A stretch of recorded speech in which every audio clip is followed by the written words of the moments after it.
Ikigai, The Japanese Secret to a Long and Happy Life, by Héctor García and Francesc Miralles. Translated by Héctor Cleary. Read by Abbas Salahshour. Prologue. Ikigai, a mysterious word. This book first came into being on a rainy night in Tokyo, when its authors sat down together for the first time in one of the city's tiny bars. We had read each other's work but had never met, thanks to the thousands of miles that separate Barcelona from the capital of Japan.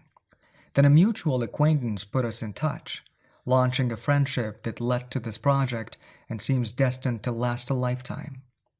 The next time we got together, a year later, we strolled through a park in downtown Tokyo and ended up talking about trends in Western psychology, specifically logotherapy, which helps people find their purpose in life.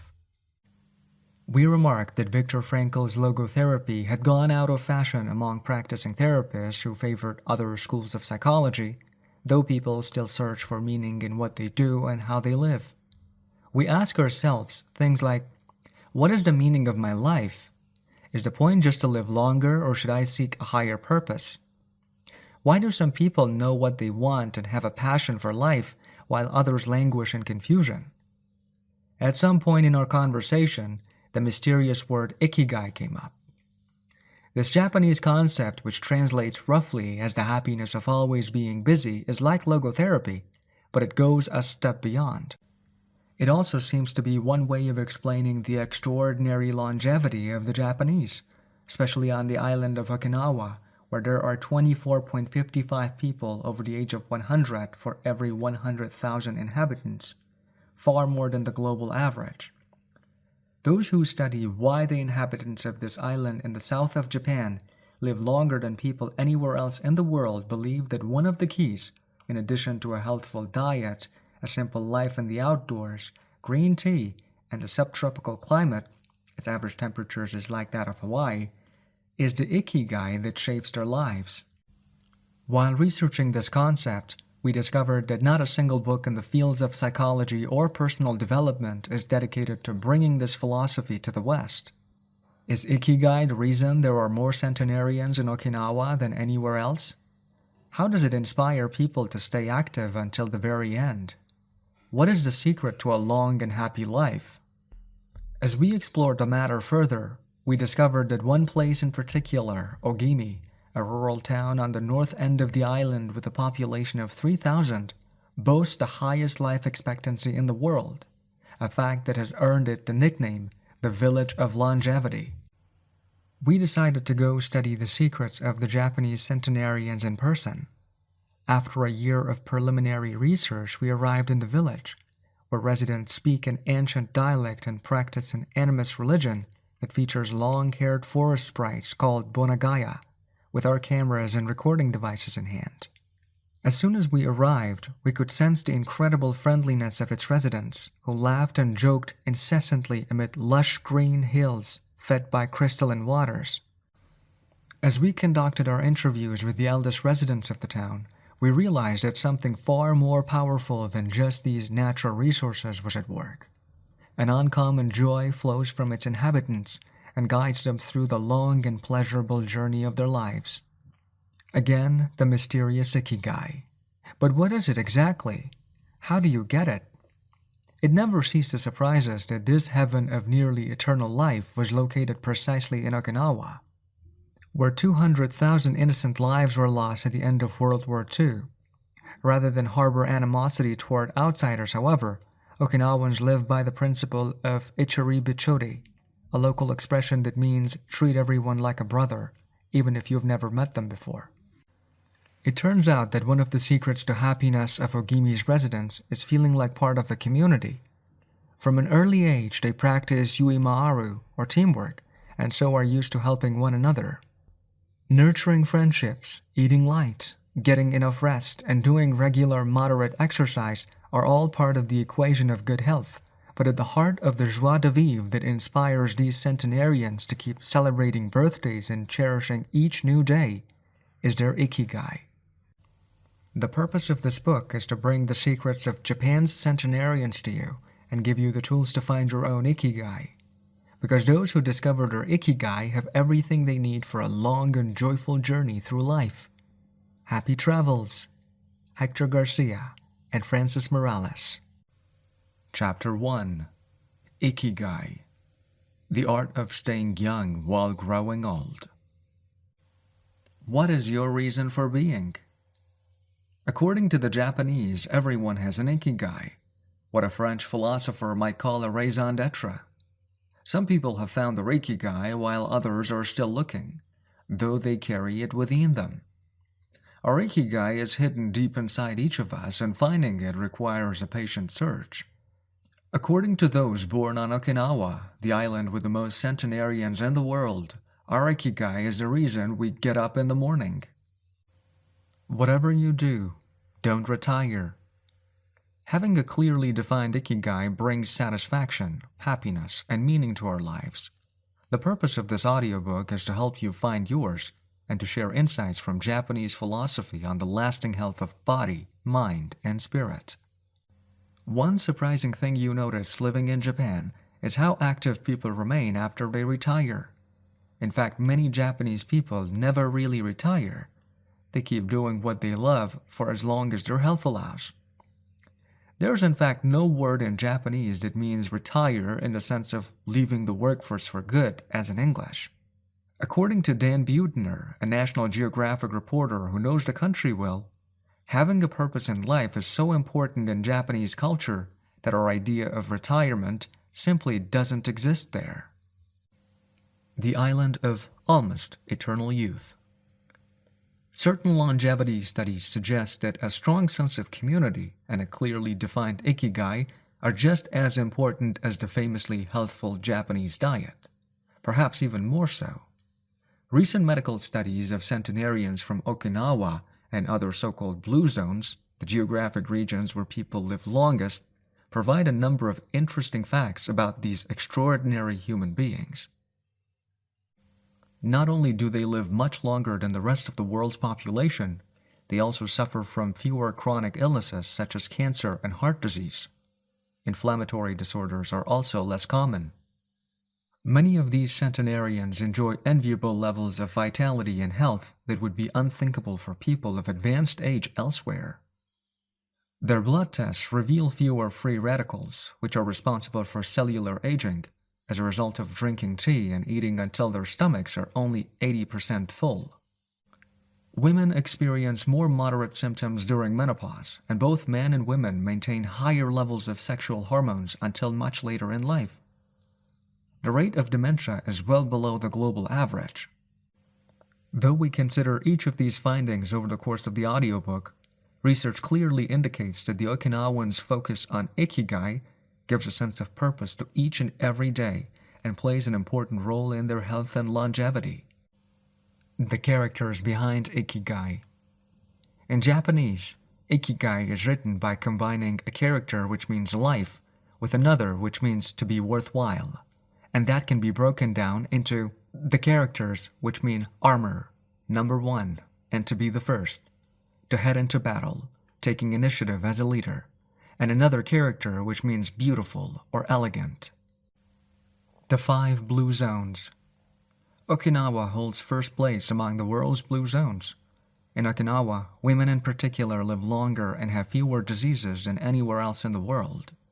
The 5 regions identified and analyzed by Dan Buettner in his book, The Blue Zones, are 1. Okinawa, Japan, especially the northern part of the island.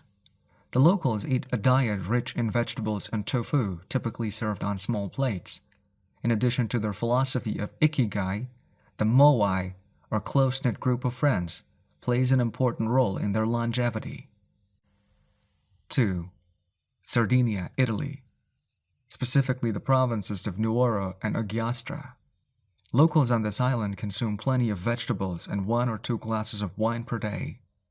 As in Okinawa, the cohesive nature of this community is another factor directly related to longevity. 3. Loma Linda, California. Researchers studied a group of Seventh-day Adventists who are among the longest living people in the United States. 4. The Nicoya Peninsula, Costa Rica. locals remain remarkably active after 90. Many of the region's older residents have no problem getting up at 5:30 in the morning to work in the fields. 5. Icaria, Greece. One of every 3 inhabitants of this island near the coast of Turkey is over 90 years old, compared to less than 1% of the population of the United States, a fact that has earned it the nickname of the Island of Long Life. The local secret seems to be a lifestyle that dates back to 500 BC. In the following chapters, we will examine several factors that seem to be the keys to longevity and are found across the Blue Zones, paying special attention to Okinawa and its so-called Village of Longevity. First, however, it is worth pointing out that the 3 of these regions are islands, where resources can be scarce and communities have to help one another. For many, helping others might be an Ikigai strong enough to keep them alive. According to scientists who have studied the 5 Blue Zones, the keys to longevity are diet, exercise, finding a purpose in life, and Ikigai, and forming strong social ties, that is, having a broad circle of friends and good family relations. Members of these communities manage their time well in order to reduce stress, consume little meat or processed foods, and drink alcohol in moderation. They don't do strenuous exercise, but they do move every day, taking walks and working in their vegetable gardens. People in the Blue Zones would rather walk than drive. Gardening, which involves daily low-intensity movement, is a practice almost all of them have in common. The 80% secret. One of the most common sayings in Japan is harahachi-bu, which is repeated before or after eating and means something like, fill your belly to 80%. Ancient wisdom advises against eating until we are full. This is why Okinawans stop eating when they feel their stomachs reach 80% of their capacity, rather than overeating and wearing down their bodies with long digestive processes that accelerate cellular oxidation. Of course, there is no way to know objectively if your stomach is at 80% capacity. The lesson to learn from this saying is that we should stop eating when we are starting to feel full. The extra side dish, the snack we eat when we know in our hearts we don't really need it, the apple pie after lunch, all these will give us pleasure in the short term, but not having them will make us happier in the long term. The way food is served is also important. By presenting their meals on many small plates, the Japanese tend to eat less. A typical meal in a restaurant in Japan is served in 5 plates on a tray, 4 of them very small and the main dish slightly bigger. Having 5 plates in front of you makes it seem like you are going to eat a lot, but what happens most of the time is that you end up feeling slightly hungry. This is one of the reasons why Westerners in Japan typically lose weight and stay trim. Recent studies by nutritionists revealed that Okinawans consume a daily average of 1,800 to 1,900 calories compared to 2,200 to 3,300 in the United States, and have a body mass index between 18 and 22 compared to 26 or 27 in the United States. The Okinawans' diet is rich in tofu, sweet potatoes, fish 3 times per week, and vegetables roughly 11 ounces per day. In the chapter dedicated to nutrition, we will see which healthy, antioxidant-rich foods are included in this 80%. Moai. Connected for life. It is customary in Okinawa to form close bonds within local communities. A moai is an informal group of people with common interests who look out for one another. For many, serving the community becomes part of their Ikigai. The moai has its origins in hard times, when farmers would get together to share best practices and help one another cope with meager harvests. Members of a moai make a set monthly contribution to the group. This payment allows them to participate in meetings, dinners, games of go and shogi, Japanese chess, or whatever hobby they have in common. The funds collected by the group are used for activities, but if there is money left over, one member, decided on a rotating basis, receives a set amount from the surplus. In this way, being part of a moai helps maintain emotional and financial stability. If a member of a moai is in financial trouble, he or she can get an advance from the group's savings. While the details of each moai's accounting practices vary according to the group and its economic means, the feeling of belonging and support gives the individual a sense of security and helps increase life expectancy.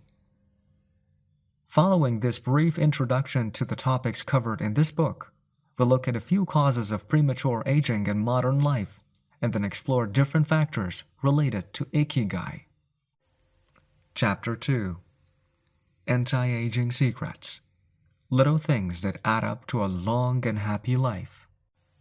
Aging's escape velocity and the rabbit. Imagine a sign far off in the future with a number on it that represents the age of your death. Every year that you live, you advance closer to the sign. When you reach the sign, you die. Now imagine a rabbit holding the sign and walking to the future. Every year that you live, the rabbit is half a year as far away. After a while, you will reach the rabbit and die. But what if the rabbit could walk at a pace of 1 year for every year of your life? You would never be able to catch the rabbit, and therefore you would never die. The speed at which the rabbit walks to the future is our technology. The more we advance technology and knowledge of our bodies, the faster we can make the rabbit walk.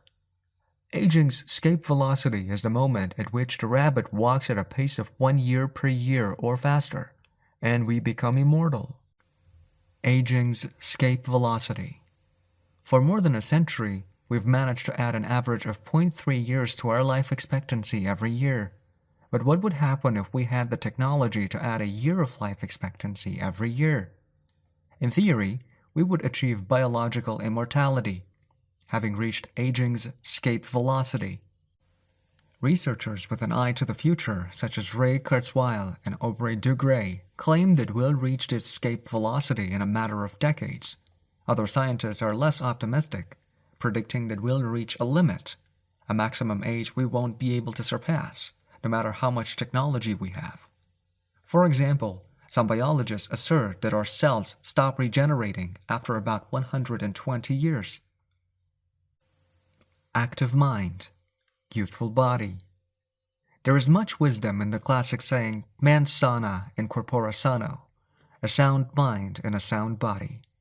It reminds us that both mind and body are important, and that the health of one is connected to that of the other. It has been shown that maintaining an active, adaptable mind is one of the key factors in staying young. Having a youthful mind also drives us toward a healthy lifestyle that will slow the aging process. Just as a lack of physical exercise has negative effects on our bodies and mood, a lack of mental exercise is bad for us because it causes our neurons and neural connections to deteriorate, and, as a result, reduces our ability to react to our surroundings. This is why it's so important to give your brain a workout. One pioneer in advocating for mental exercise is the Israeli neuroscientist Shlomo Brezhnitz, who argues that the brain needs a lot of stimulation in order to stay in shape. As he stated in an interview with Edward Punset for the Spanish television program Rats, there is a tension between what is good for someone and what they want to do. This is because people, especially older people, like to do things as they've always done them. The problem is that when the brain develops ingrained habits, it doesn't need to think anymore. Things get done quickly and efficiently on automatic pilot, often in a very advantageous way. This creates a tendency to stick to routines, and the only way of breaking these is to confront the brain with new information. Presented with new information, the brain creates new connections and is revitalized. This is why it is so important to expose yourself to change, even if stepping outside your comfort zone means feeling a bit of anxiety. The effects of mental training have been scientifically demonstrated. According to Collins Hemingway and Shlomo Brezhnitz in their book Maximum Brain Power, Challenging the Brain for Health and Wisdom, mental training is beneficial on many levels. You begin exercising your brain by doing a certain task for the first time, he writes. And at first it seems very difficult, but as you learn how to do it, the training is already working. The second time you realize that it's easier, not harder to do, because you're getting better at it. This has a fantastic effect on a person's mood. In and of itself, It is a transformation that affects not only the results obtained, but also his or her self-image. This description of a mental workout might sound a bit formal, but simply interacting with others, playing a game for example, offers new stimuli and helps prevent the depression that can come with solitude. Our neurons start to age while we are still in our 20s. This process is slowed, however, by intellectual activity, curiosity, and a desire to learn. Dealing with new situations, learning something new every day, playing games and interacting with other people seem to be essential anti-aging strategies for the mind. Furthermore, a more positive outlook in this regard will yield greater mental benefits. Stress, accused of killing longevity. Many people seem older than they are. Research into the causes of premature aging has shown that stress has a lot to do with it, because the body wears down much faster during periods of crisis. The American Institute of Stress investigated this degenerative process and concluded that most health problems are caused by stress. Researchers at Heidelberg University Hospital conducted a study in which they subjected a young doctor to a job interview, which they made even more stressful by forcing him to solve complex math problems for 30 minutes. Afterward, they took a blood sample. What they discovered was that his antibodies had reacted to stress the same way they react to pathogens, activating the proteins that trigger an immune response. The problem is that this response not only neutralizes harmful agents, it also damages healthy cells, leading them to age prematurely. The University of California conducted a similar study, taking data and samples from 39 women who had high levels of stress due to the illness of one of their children and comparing them to samples from women with healthy children and low levels of stress. They found that stress promotes cellular aging by weakening cell structures known as telomeres, which affect cellular regeneration and how our cells age. As the study revealed, the greater the stress, the greater the degenerative effect on cells. How does stress work? These days, people live at a frantic pace and in a nearly constant state of competition. At this fever pitch, stress is a natural response to the information being received by the body as potentially dangerous or problematic. Theoretically, this is a useful reaction as it helps us survive in hostile surroundings. Over the course of our evolution, we have used this response to deal with difficult situations and to flee from predators. The alarm that goes off in our head makes our neurons activate the pituitary gland, which produces hormones that release corticotropin, which in turn circulates through the body via the sympathetic nervous system. The adrenal gland is then triggered to release adrenaline and cortisol. Adrenaline raises our respiratory rate and pulse and prepares our muscles for action, getting the body ready to react to perceived danger, while cortisol increases the release of dopamine and blood glucose, which is what gets us charged up and allows us to face challenges. Compare the lives of cave dwellers with modern humans. Cave dwellers were relaxed most of the time. Modern humans work most of the time and are alert to any and all threats. Cave dwellers felt stress only in very specific situations. Modern humans are online or waiting for notifications from their cell phones 24 hours a day. For cave dwellers, the threats were real. A predator could end their lives at any moment. For modern humans, the brain associates the ping of a cell phone or an email notification with the threat of a predator. For cave dwellers, high doses of cortisol and adrenaline at moments of danger kept the body healthy. In modern humans, low doses of cortisol flow constantly through the body, with implications for a range of health problems, including adrenal fatigue and chronic fatigue syndrome. These processes are in moderation beneficial. They help us overcome challenges in our daily lives. Nonetheless, the stress to which human beings are subjected today is clearly harmful. Stress has a degenerative effect over time. A sustained state of emergency affects the neurons associated with memory, as well as inhibiting the release of certain hormones, the absence of which can cause depression. Its secondary effects include irritability, insomnia, anxiety, and high blood pressure.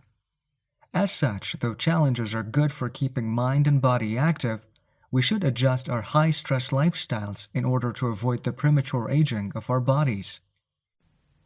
Be mindful about reducing stress. Whether or not the threats we perceive are real, stress is an easily identifiable condition that not only causes anxiety, but is also highly psychosomatic, affecting everything from our digestive system to our skin. This is why prevention is so important in avoiding the toll that stress takes on us, and why many experts recommend practicing mindfulness. The central premise of this stress reduction method is focusing on the self, noticing our responses, even if they are conditioned by habit, in order to be fully conscious of them. In this way, we connect with the here and now and limit thoughts that tend to spiral out of control. We have to learn to turn off the autopilot that's steering us in an endless loop. We all know people who snack while talking on the phone or watching the news. You ask them if the omelet they just ate had onion in it, and they can't tell you, says Roberto Alcibar, who abandoned his fast-paced life to become a certified instructor of mindfulness after an illness threw him into a period of acute stress. One way to reach a state of mindfulness is through meditation, which helps filter the information that reaches us from the outside world. It can also be achieved through breathing exercises, yoga, and body scans. Achieving mindfulness involves a gradual process of training, but with a bit of practice we can learn to focus our mind completely, which reduces stress and helps us live longer. A little stress is good for you. While sustained, intense stress is a known enemy of longevity and both mental and physical health. Low levels of stress have been shown to be beneficial. After observing a group of test subjects for more than 20 years, Dr. Howard S. Friedman, a psychology professor at the University of California, Riverside, discovered that people who maintained a low level of stress, who faced challenges and put their heart and soul into their work in order to succeed, lived longer than those who chose a more relaxed lifestyle and retired earlier. From this, he concluded that a small dose of stress is a positive thing, as those who live with low levels of stress tend to develop healthier habits, smoke less, and drink less alcohol. Given this, it is not surprising that many of the super-centenarians, people who live to be 110 or more, whom we'll meet in this audiobook, talk about having lived intense lives and working well into old age. A lot of sitting will age you.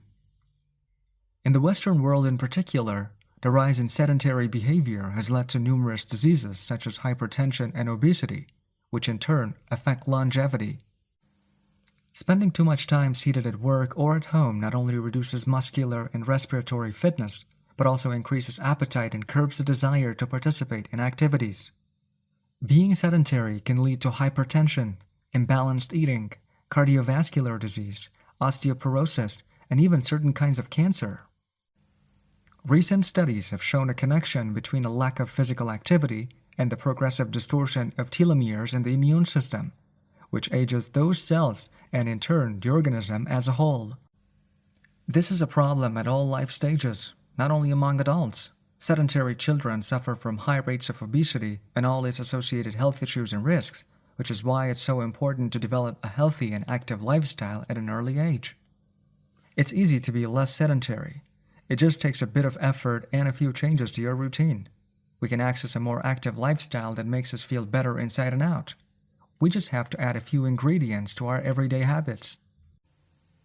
Walk to work, or just go on a walk for at least 20 minutes each day. Use your feet instead of an elevator or escalator. This is good for your posture, your muscles, and your respiratory system, among other things. Participate in social or leisure activities so that you don't spend too much time in front of the television. Replace your junk food with fruit and you'll have less of an urge to snack and more nutrients in your system. Get the right amount of sleep. 7 to 9 hours is good, but any more than that makes us lethargic. Play with children or pets or join a sports team. This not only strengthens the body but also stimulates the mind and boosts self-esteem.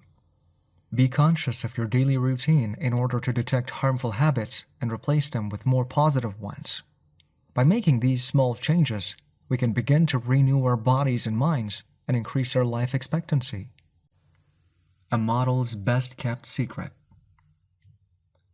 Though we age both externally and internally, both physically and mentally, one of the things that tell us the most about people's age is their skin, which takes on different textures and colors according to processes going on beneath the surface. Most of those who make their living as models claim to sleep between 9 and 10 hours the night before a fashion show. This gives their skin a taut, wrinkle-free appearance and a healthy, radiant glow. Science has shown that sleep is a key anti-aging tool because when we sleep, we generate melatonin, a hormone that occurs naturally in our bodies. The pineal gland produces it from the neurotransmitter serotonin according to our diurnal and nocturnal rhythms, and it plays a role in our sleep and waking cycles.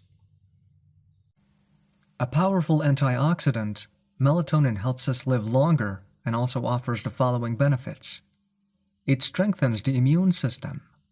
It contains an element that protects against cancer. It promotes the natural production of insulin. It slows the onset of Alzheimer's disease. It helps prevent osteoporosis and fight heart disease. For all these reasons, melatonin is a great ally in preserving youth. It should be noted, however, that melatonin production decreases after age 30. We can compensate for this by eating a balanced diet and getting more calcium, soaking up a moderate amount of sun each day, getting enough sleep, avoiding stress, alcohol, tobacco, and caffeine, all of which make it harder to get a good night's rest, depriving us of the melatonin we need. Experts are trying to determine whether artificially stimulating production of melatonin might help slow the aging process, which would confirm the theory that we already carry the secret to longevity within us. Anti-aging attitudes. The mind has tremendous power over the body and how quickly it ages. Most doctors agree that the secret to keeping the body young is keeping the mind active, a key element of Ikigai, and in not caving in when we face difficulties throughout our lives.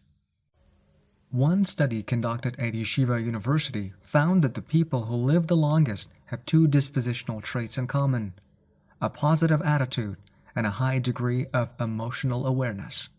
In other words, those who face challenges with a positive outlook and are able to manage their emotions are already well on their way toward longevity. A stoic attitude, serenity in the face of a setback, can also help keep you young, as it lowers anxiety and stress levels and stabilizes behavior. This can be seen in the greater life expectancies of certain cultures with unhurried, deliberate lifestyles. Many centenarians and supercentenarians have similar profiles.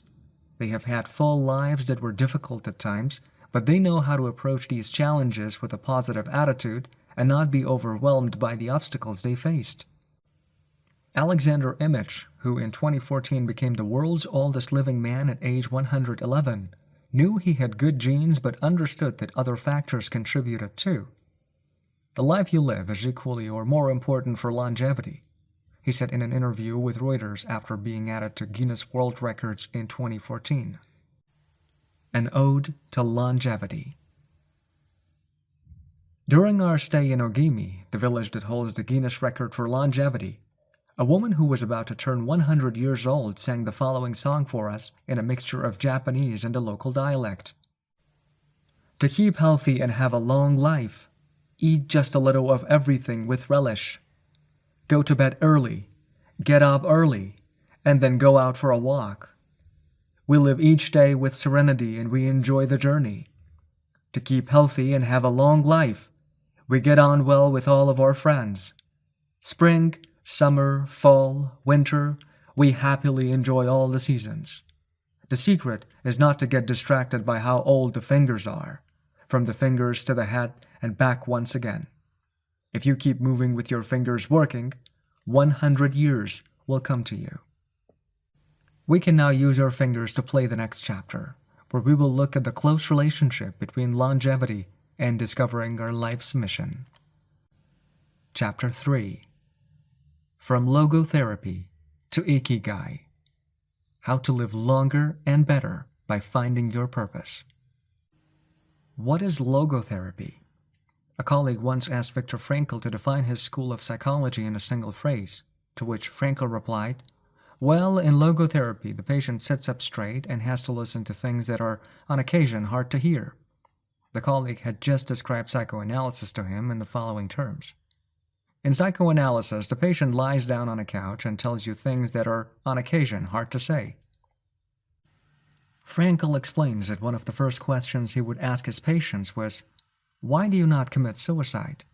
Usually the patient found good reasons not to and was able to carry on. What then does logotherapy do? The answer is pretty clear. It helps you find reasons to live. Logotherapy pushes patients to consciously discover their life's purpose in order to confront their neuroses. Their quest to fulfill their destiny then motivates them to press forward, breaking the mental chains of the past and overcoming whatever obstacles they encounter along the way. Something to live for. A study conducted by Frankl in his Vienna clinic found that among both patients and personnel, around 80% believed that human beings needed a reason for living, and around 60% felt they had someone or something in their lives worth dying for. The search for meaning. The search for purpose became a personal driving force that allowed Frankl to achieve his goals. The process of logotherapy can be summarized in these 5 steps. 1. A person feels empty, frustrated, or anxious. 2.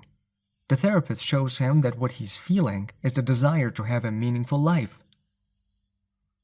3. The patient discovers his life's purpose at that particular point in time. 4. Of his own free will, the patient decides to accept or reject that destiny. 5. This newfound passion for life helps him overcome obstacles and sorrows. Frankl himself would live and die for his principles and ideals. His experiences as a prisoner at Auschwitz showed him that everything can be taken from a man but one thing, the last of the human freedoms, to choose one's attitude in any given set of circumstances, to choose one's own way. It was something he had to go through alone, without any help, and it inspired him for the rest of his life. 10 differences between psychoanalysis and logotherapy. Psychoanalysis. The patient reclines on a couch like a patient. Logotherapy. The patient sits facing the therapist, who guides him or her without passing judgment. Psychoanalysis is retrospective. It looks to the past. Logotherapy looks toward the future. Psychoanalysis is introspective. It analyzes neuroses. Logotherapy does not delve into the patient's neuroses. In psychoanalysis, the drive is toward pleasure. In logotherapy, the drive is toward purpose and meaning. Psychoanalysis centers on psychology. Logotherapy includes a spiritual dimension. Psychoanalysis works on psychogenic neuroses. Logotherapy also works on noogenic or existential neuroses. Psychoanalysis analyzes the unconscious origin of conflicts, instinctual dimension. Logotherapy deals with conflicts when and where they arise, spiritual dimension. Psychoanalysis limits itself to the patient's instincts. Logotherapy also deals with spiritual realities. Psychoanalysis is fundamentally incompatible with faith. Logotherapy is compatible with faith. Psychoanalysis seeks to reconcile conflicts and satisfy impulses and instincts. Logotherapy seeks to help the patient find meaning in his life and satisfy his moral principles. Fight for yourself. Existential frustration arises when our life is without purpose or when that purpose is skewed. In Frankl's view, however, there is no need to see this frustration as an anomaly or a symptom of neurosis. Instead, it can be a positive thing, a catalyst for change. Logotherapy does not see this frustration as mental illness, the way other forms of therapy do, but rather as spiritual anguish, a natural and beneficial phenomenon that drives those who suffer from it to seek a cure, whether on their own or with the help of others, and in so doing to find greater satisfaction in life. It helps them change their own destiny. Logotherapy enters the picture if the person needs help doing this. if he needs guidance in discovering his life's purpose and later in overcoming conflicts so he can keep moving toward his objective.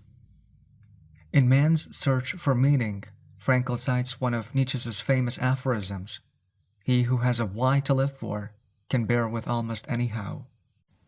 Based on his own experience, Frankl believed that our health depends on that natural tension that comes from comparing what we've accomplished so far with what we'd like to achieve in the future. What we need then is not a peaceful existence, but a challenge we can strive to meet by applying all the skills at our disposal. Existential crisis, on the other hand, is typical of modern societies in which people do what they are told to do or what others do rather than what they want to do. They often try to fill the gap between what is expected of them and what they want for themselves with economic power or physical pleasure, or by numbing their senses. It can even lead to suicide. Sunday neurosis, for example, is what happens when, without the obligations and commitments of the work week, the individual realizes how empty he is inside. He has to find a solution. Above all, he has to find his purpose, his reason for getting out of bed, his Ikigai. I feel empty inside.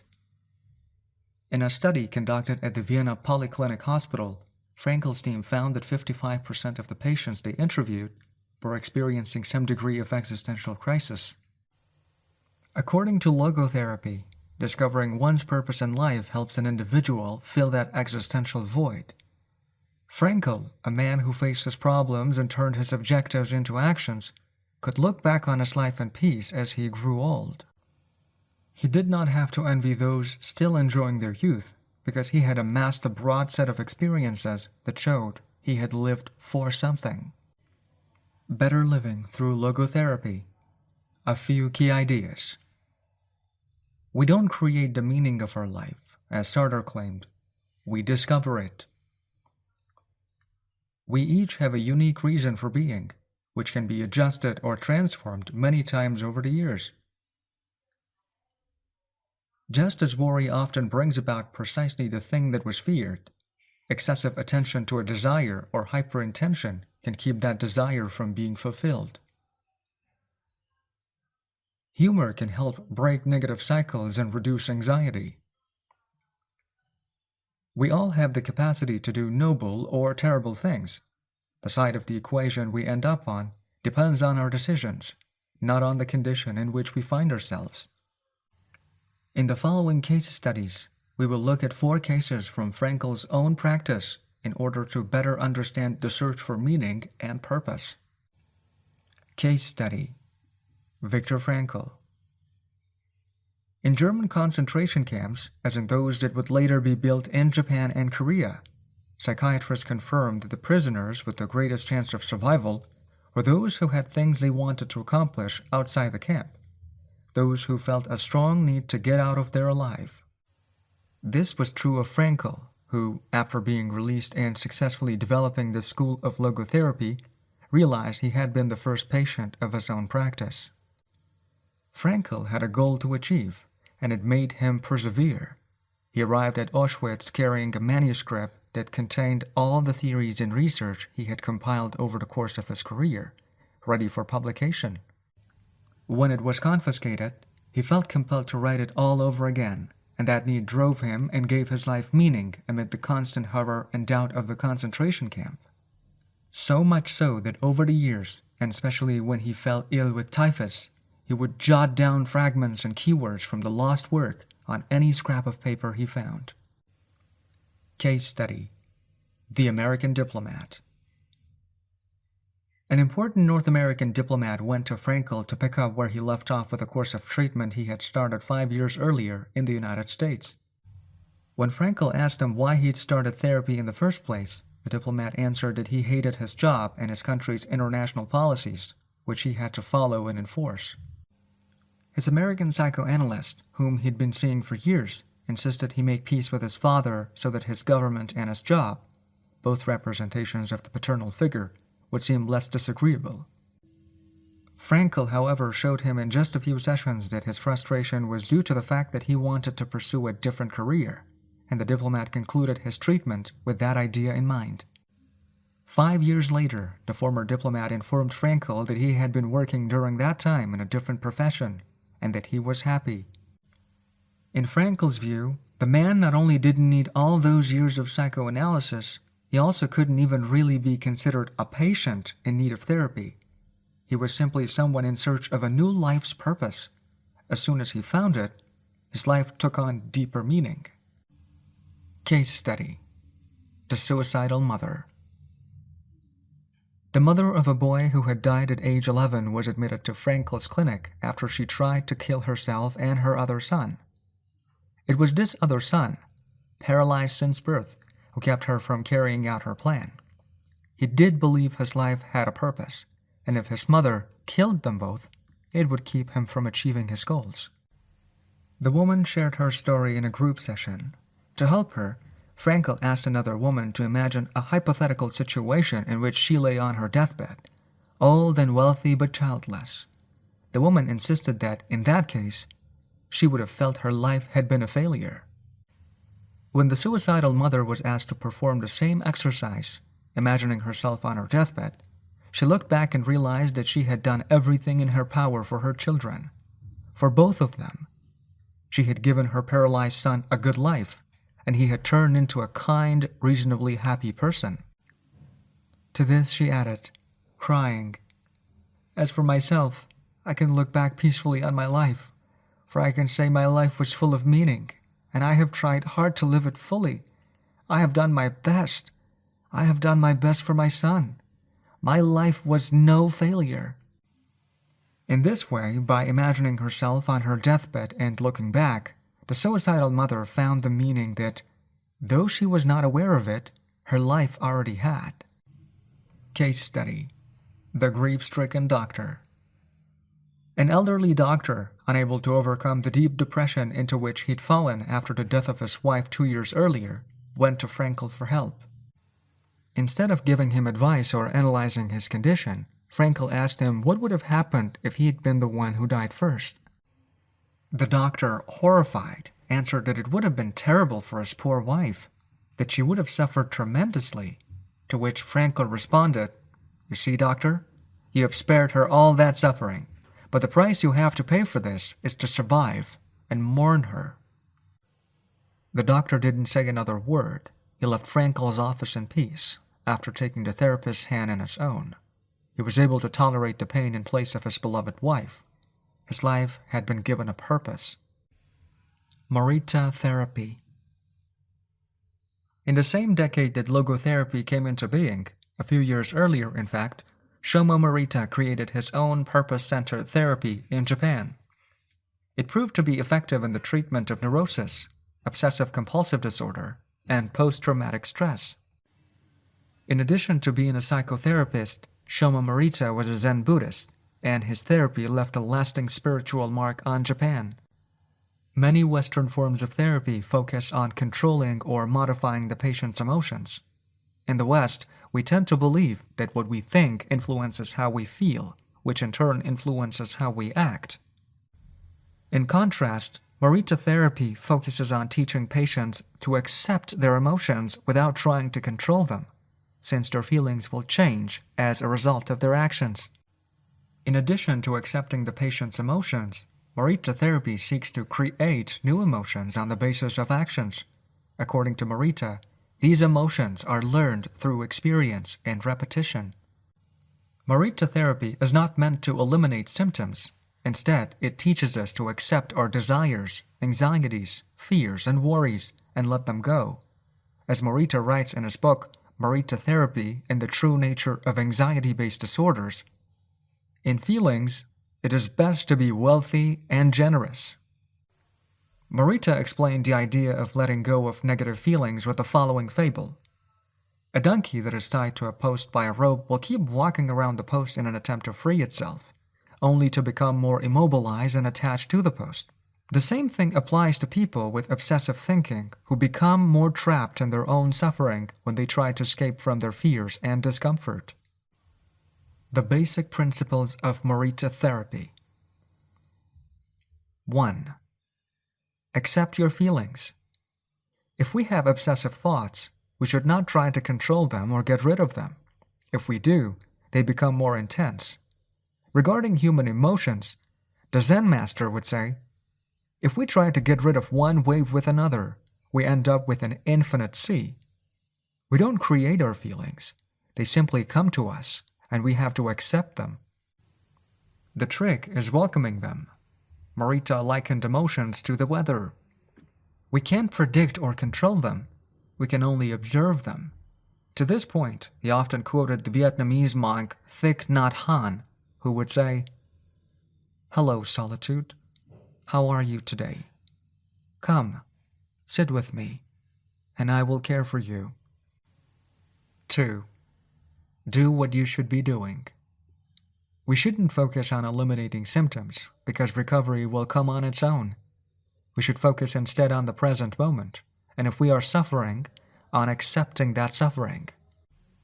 Above all, we should avoid intellectualizing the situation. The therapist's mission is to develop the patient's character so he or she can face any situation, and character is grounded in the things we do. Morita therapy does not offer its patients explanations, but rather allows them to learn from their actions and activities. It doesn't tell you how to meditate or how to keep a diary the way Western therapists do. It is up to the patient to make discoveries through experience. 3. Discover your life's purpose. We can't control our emotions, but we can take charge of our actions every day. This is why we should have a clear sense of our purpose, and always keep Morita's mantra in mind. What do we need to be doing right now? What action should we be taking? The key to achieving this is having dared to look inside yourself to find your Ikigai.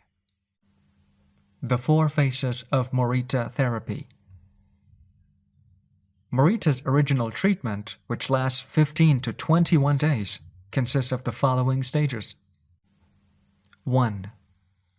Isolation and rest, 5 to 7 days. During the first week of treatment, the patient rests in a room without any external stimuli. No television, books, family, friends, or speaking. All the patient has is his thoughts.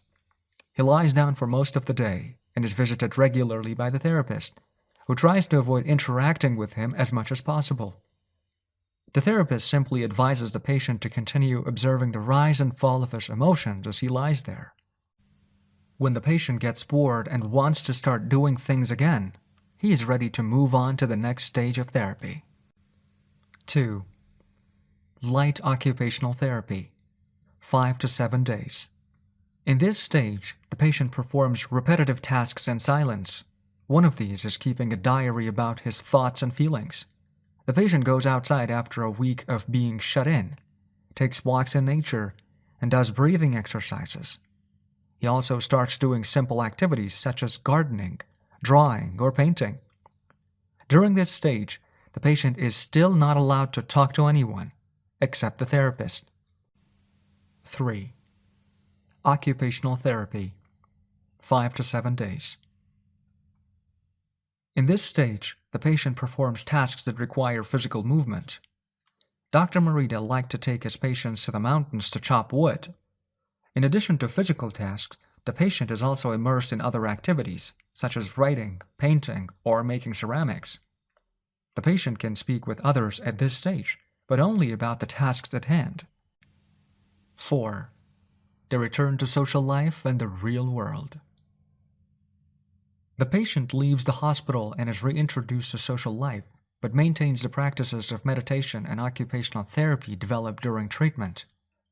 The idea is to re-enter society as a new person, with a sense of purpose, and without being controlled by social or emotional pressures. Nikon meditation. Morita was a great Zen master of Nikon introspective meditation. Much of his therapy draws on his knowledge and mastery of this school, which centers on 3 questions the individual must ask him or herself. 1. What have I received from person X? 2. What have I given to person X? 3. What problems have I caused person X? Through these reflections, we stop identifying others as the cause of our problems and deepen our own sense of responsibility. As Marita said, if you are angry and want to fight, think about it for 3 days before coming to blows. After 3 days, the intense desire to fight will pass on its own. And now, Ikigai. Logotherapy and Marita therapy are both grounded in a personal, unique experience that you can access without therapists or spiritual retreats. The mission of finding your Ikigai, your existential fuel. Once you find it, it is only a matter of having the courage and making the effort to stay on the right path. In the following chapters, we'll take a look at the basic tools you'll need to get moving along that path. Finding flow in the tasks you've chosen to do, eating in a balanced and mindful way, doing low-intensity exercise, and learning not to give in when difficulties arise. In order to do this, you have to accept that the world, like the people who live in it, is imperfect, but that it is still full of opportunities for growth and achievement. Are you ready to throw yourself into your passion as if it were the most important thing in the world? Chapter 4. Find flow in everything you do. How to turn work and free time into spaces for growth. We are what we repeatedly do. Excellence, then, is not an act, but a habit.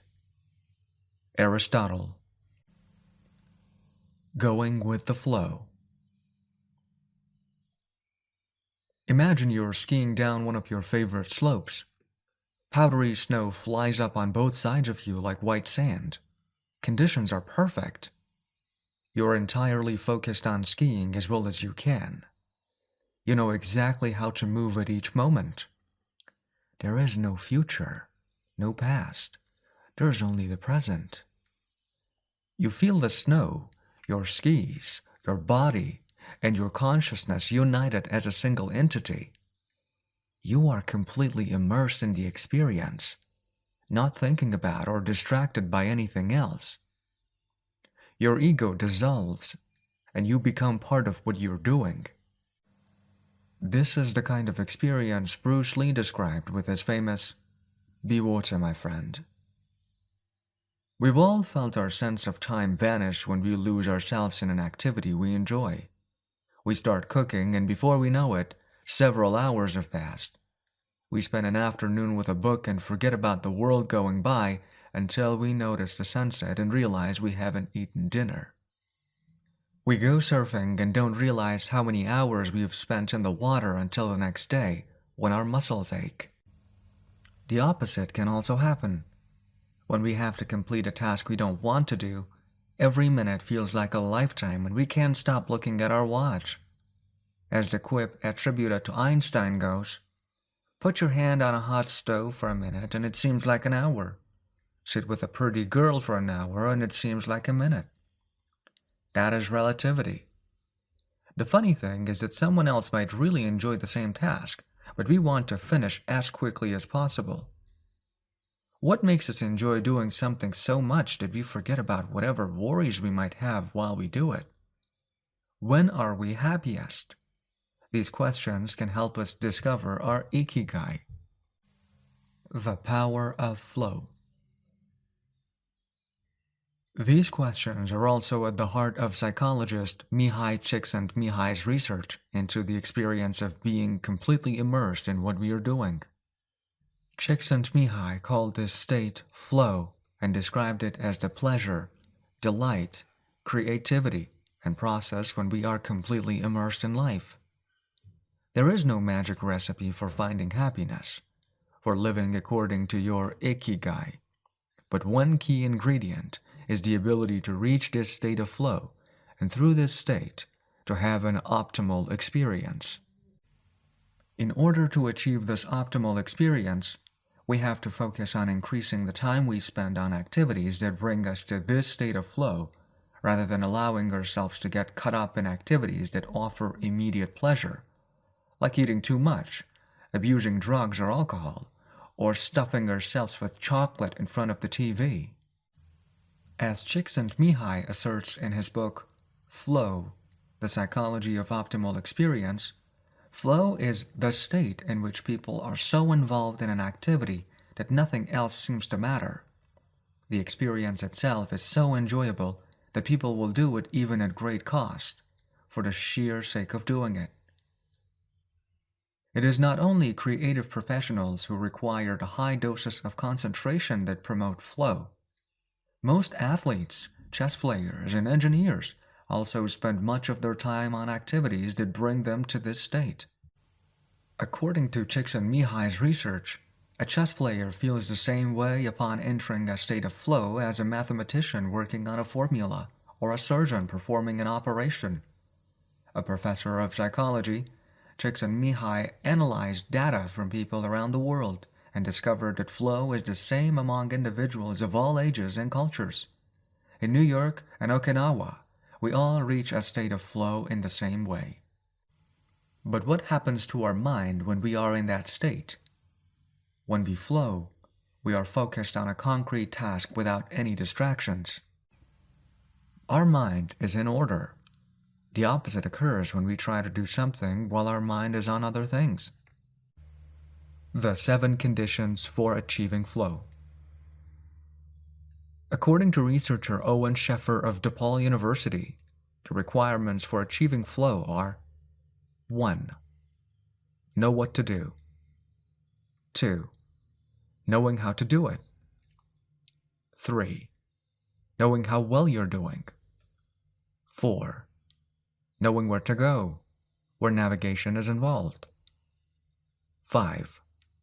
Perceiving significant challenges. 6. Perceiving significant skills. 7. Being free from distractions. If you often find yourself losing focus while working on something you consider important, there are several strategies you can employ to increase your chances of achieving flow. Strategy 1. Choose a difficult task, but not too difficult. Sheffer's model encourages us to take on tasks that we have a chance of completing, but that are slightly outside our comfort zone. Every task, sport, or job has a set of rules, and we need a set of skills to follow them. If the rules for completing a task or achieving a purpose are too basic relative to our skill set, we will likely get bored. Activities that are too easy lead to apathy. If, on the other hand, we assign ourselves to a task that is too difficult, we won't have the skills to complete it and will almost certainly give up and feel frustrated to boot. The ideal is to find a middle path, something aligned with our abilities with just a bit of a stretch, so we experience it as a challenge. This is what Ernest Hemingway meant when he said, "Sometimes I write better than I can." We want to see challenges through to the end because we enjoy the feeling of pushing ourselves. Bertrand Russell expressed a similar idea when he said, "To be able to concentrate for a considerable amount of time is essential to difficult achievement." If you're a graphic designer, learn a new software program for your next project. If you're a programmer, use a new programming language. If you're a dancer, try to incorporate into your next routine a movement that has seemed impossible for years. Add a little something extra, something that takes you out of your comfort zone. Even doing something as simple as reading means following certain rules, having certain abilities and knowledge. If we set out to read a book on quantum mechanics for specialists in physics, without being specialists in physics ourselves, we'll probably give up after a few minutes. On the other end of the spectrum, if we already know everything a book has to tell us, we'll get bored right away. However, if the book is appropriate to our knowledge and abilities, and builds on what we already know, we'll immerse ourselves in our reading, and time will flow. This pleasure and satisfaction are evidence that we are in tune with our Ikigai. In summary, easy tasks lead to boredom, challenging tasks lead to flow, and tasks beyond our abilities lead to anxiety. Strategy 2. Have a clear, concrete objective. Video games, played in moderation, board games, and sports are great ways to achieve flow, because the objective tends to be very clear. beat your rival or your own record while following a set of explicitly defined rules. Unfortunately, the objective isn't quite as clear in most situations. According to a study by Boston Consulting Group, when asked about their bosses, the number one complaint of employees at multinational corporations is that they don't communicate the team's mission clearly, and that, as a result, the employees don't know what their objectives are. What often happens, especially in big companies, is that the executives get lost in the details of obsessive planning, creating strategies to hide the fact that they don't have a clear objective. It's like heading out to sea with a map but no destination. It is much more important to have a compass pointing to a concrete objective than to have a map. Joy Ito, director of the MIT Media Lab, encourages us to use the principle of compass over maps as a tool to navigate our world of uncertainty. In the book Whiplash, How to Survive Our Faster Future, he and Jeff Howe write, "In an increasingly unpredictable world moving ever more quickly, a detailed map may lead you deep into the woods at an unnecessarily high cost. A good compass, though, will always take you where you need to go. It doesn't mean that you should start your journey without any idea where you're going. What it does mean is understanding that while the path to your goal may not be straight, you will finish faster and more efficiently than you would have if you had trudged along a pre-planned route." In business, the creative professions, and education alike, it's important to reflect on what we hope to achieve before starting to work, study, or make something. We should ask ourselves questions such as, what is my objective for today's session in the studio? How many words am I going to write today for the article coming out next month? What is my team's mission? How fast will I set the metronome tomorrow in order to play the sonata at an allegro tempo by the end of the week? Having a clear objective is important in achieving flow, but we also have to know how to leave it behind when we get down to business. Once the journey has begun, we should keep this objective in mind without obsessing over it. When Olympic athletes compete for a gold medal, they can't stop to think how pretty the medal is. They have to be present in the moment. They have to flow. If they lose focus for a second, thinking how proud they'll be to show the medal to their parents, they'll almost certainly commit an error at a critical moment and will not win the competition. One common example of this is writer's block. Imagine that a writer has to finish a novel in 3 months. The objective is clear. The problem is that the writer can't stop obsessing over it. Every day she wakes up thinking, I have to write that novel. And every day she sets about reading the newspaper and cleaning the house. Every evening she feels frustrated and promises she'll get to work the next day. Days, weeks, and months pass, and the writer still hasn't gotten anything down on the page, when all it would have taken was to sit down and get that first word out, then the second, to flow with the project, expressing her Ikigai. As soon as you take these first small steps, your anxiety will disappear and you will achieve a pleasant flow in the activity you're doing. Getting back to Albert Einstein, a happy man is too satisfied with the present to dwell on the future. To summarize, a vague objective leads to confusion, time and energy wasted on meaningless tasks, and mental block. A clearly defined objective and a focus on process leads to flow. An obsessive desire to achieve a goal while ignoring process leads to a fixation on the objective rather than on getting down to business, and mental block. Strategy 3. Concentrate on a single task. This is perhaps one of the greatest obstacles we face today, with so much technology and so many distractions. We are listening to a video on YouTube while writing an email, when suddenly a chat prompt pops up and we answer it. Then our smartphone vibrates in our pocket. Just as soon as we respond to that message, we're back at our computer, logging on to Facebook. Pretty soon 30 minutes have passed and we have forgotten what the email we were writing was supposed to be about. This also happens sometimes when we put on a movie with dinner and don't realize how delicious the salmon was until we are taking the last bite. We often think that combining tasks will save us time, but scientific evidence shows that it has the opposite effect. Even those who claim to be good at multitasking are not very productive. In fact, they are some of the least productive people. Our brains can take in millions of bits of information but can only actually process a few dozen per second. When we say we are multitasking, what we are really doing is switching back and forth between tasks very quickly. Unfortunately, we are not computers adept at parallel processing. We end up spending all our energy alternating between tasks instead of focusing on doing one of them well.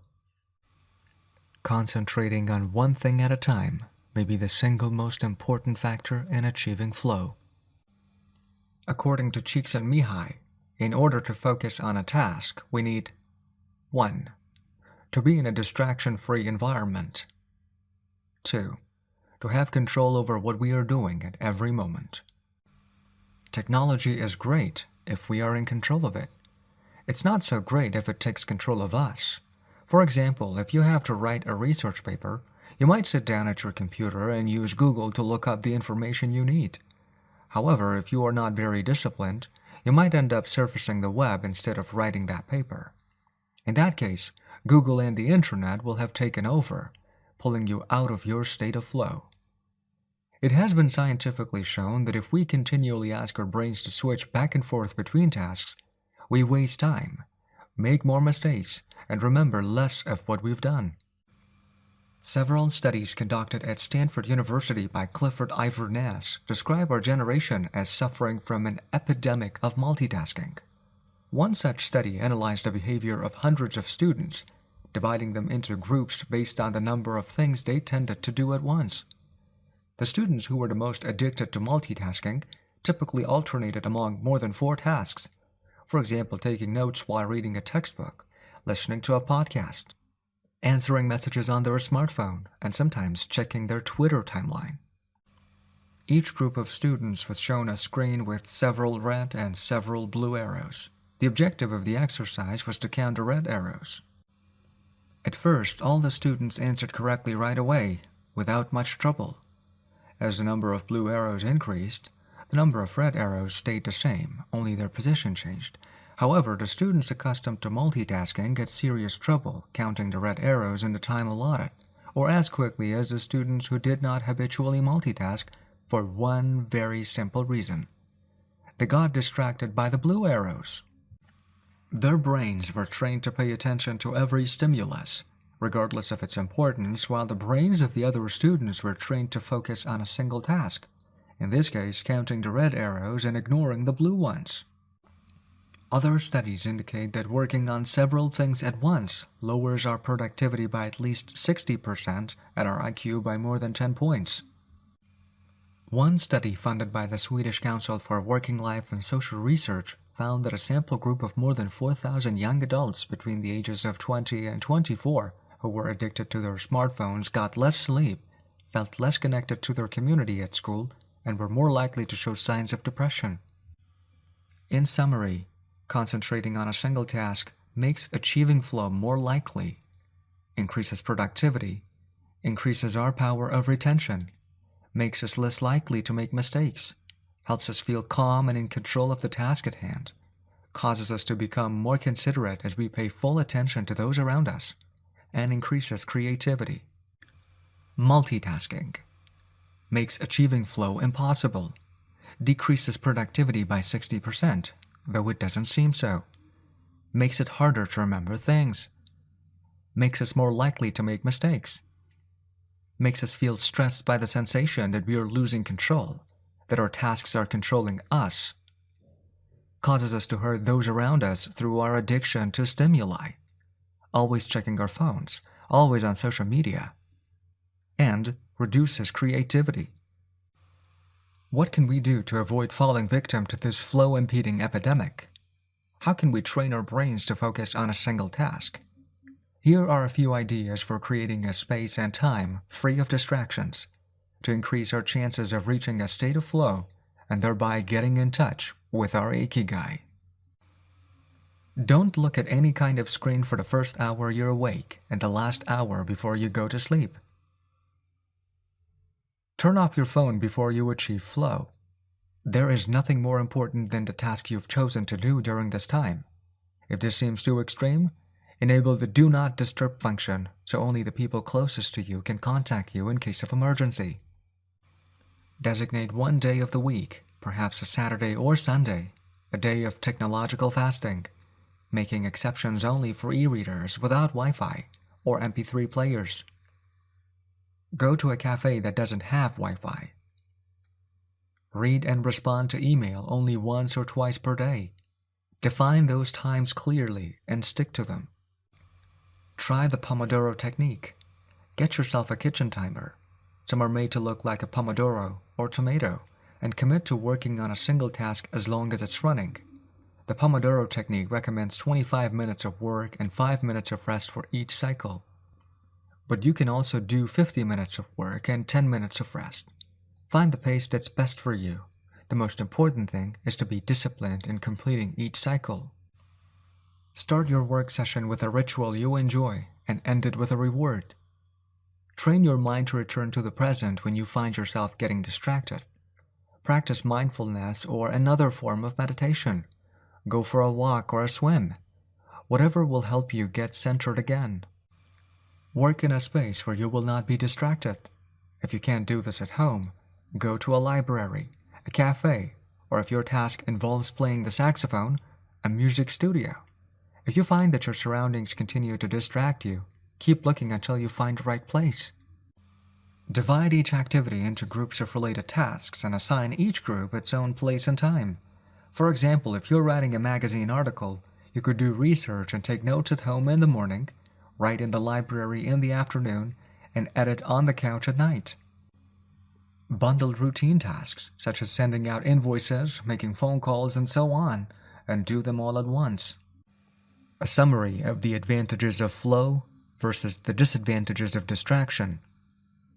A focused mind versus a wandering mind. Living in the present versus thinking about the past and the future. Being free from worry versus having concerns about daily life and the people around us invading our thoughts. Having the hours fly by versus having every minute seem endless. With flow, we feel in control. With distraction, we lose control and fail to complete the task at hand, or other tasks or people keep us from our work. With flow, we prepare thoroughly. With distraction, we act without being prepared. With flow, we know what we should be doing at any given moment. When distracted, we frequently get stuck and don't know how to proceed. With flow, our mind is clear and overcomes all obstacles to the flow of thought. With distraction, we are plagued by doubts, concerns, and low self-esteem. With flow, it's pleasant. With distraction, it's boring and exhausting. And with flow, our ego fades. We are not the ones controlling the activity or task we're doing. The task is leading us. And with distraction, constant self-criticism. Our ego is present and we feel frustrated. Flow in Japan. Takumis, engineers, geniuses, and otakus. What do takumis, artisans, engineers, inventors, and otakus, fans of anime and manga, have in common? They all understand the importance of flowing with their Ikigai at all times. One widespread stereotype about people in Japan is that they're exceptionally dedicated and hardworking, even though some Japanese people say they look like they're working harder than they really are. There is no doubt, though, about their ability to be completely absorbed in a task, or about their perseverance when there is a problem to be solved. One of the first words one learns when starting Japanese lessons is ganbaru, which means to persevere, or to stay firm by doing one's best. Japanese people often apply themselves to even the most basic tasks with an intensity that borders on obsession. We see this in all kinds of contexts, from the retirees taking meticulous care of their rice fields in the mountains of Nagano, to the college students working the weekend shift in convenience stores known as kombines. If you go to Japan, you'll experience this attention to detail firsthand in almost every transaction. Walk into one of the stores that sell handcrafted objects in Naha, Kanazawa, or Kyoto, and you'll also discover that Japan is a treasure trove of traditional craftwork. the people of Japan have a unique talent for creating new technologies while preserving artisanal traditions and techniques. The art of Takumi. Toyota employs artisans who are able to make a certain type of screw by hand. These Takumi, or experts in a particular manual skill, are extremely important to Toyota, and they are hard to replace. Some of them are the only people who know how to perform their exact skill, and it doesn't seem as though a new generation is going to take up the mantle. Turntable needles are another example. They are produced almost exclusively in Japan, where you can find the last remaining people who know how to use the machinery required to make these precision needles, and who are trying to pass on their knowledge to their descendants.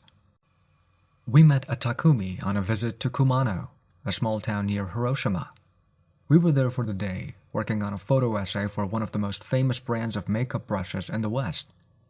The billboard welcoming visitors to Kumano shows a mascot holding a large brush. In addition to the brush factories, the town is full of little houses and vegetable gardens. Heading farther in, you can see several Shinto shrines at the base of the mountains that surround the town.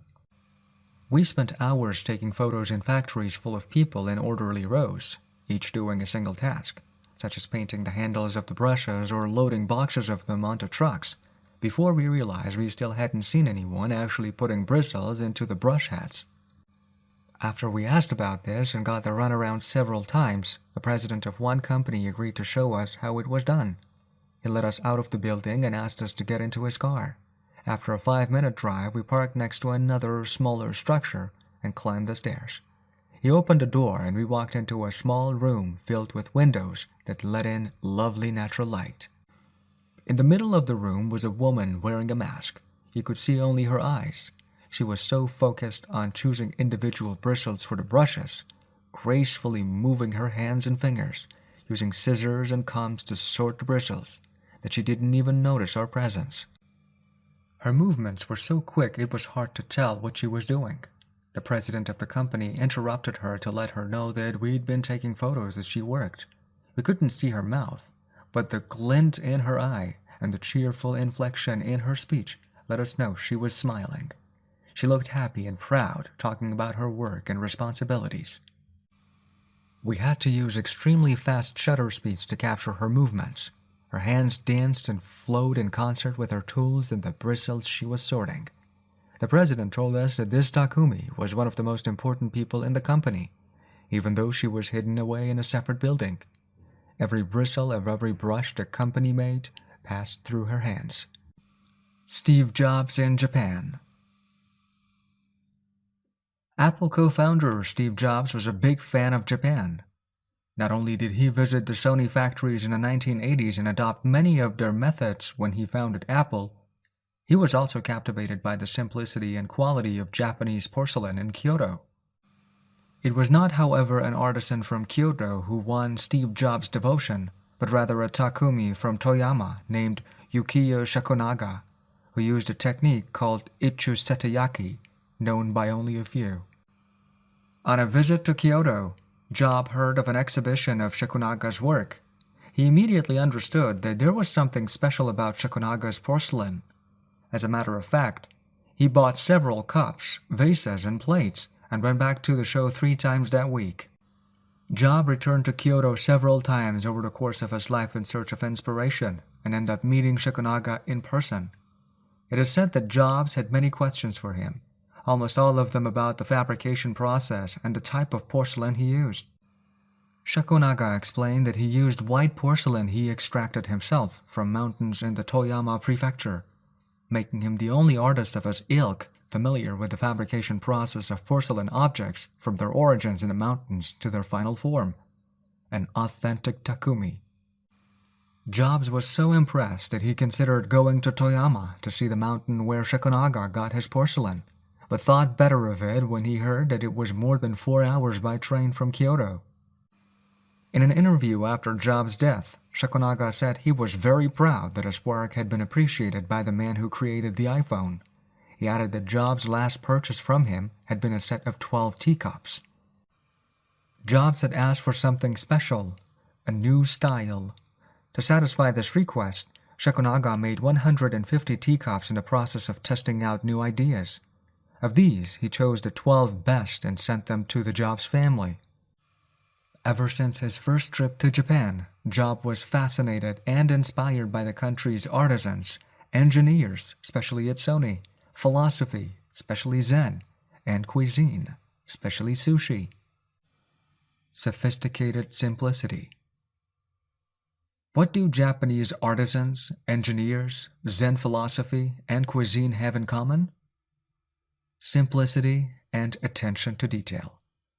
It is not a lazy simplicity, but a sophisticated one that searches out new frontiers, always taking the object, the body and mind, or the cuisine to the next level, according to one's Ikigai. As Csikszentmihalyi would say, the key is always having a meaningful challenge to overcome in order to maintain flow. The documentary Jiro Dreams of Sushi gives us another example of a takumi, this time in the kitchen.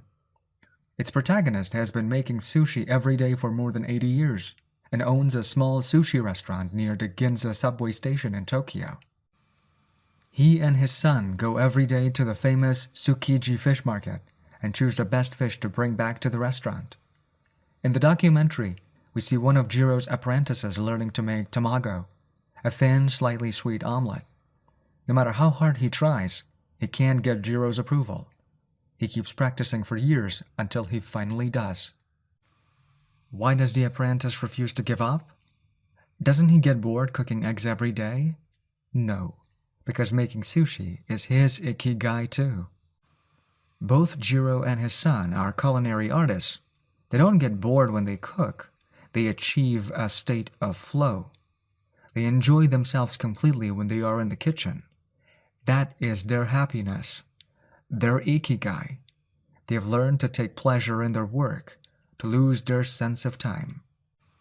Beyond the close relationship between father and son, which helps them keep the challenge going each day, they also work in a quiet, peaceful environment that allows them to concentrate.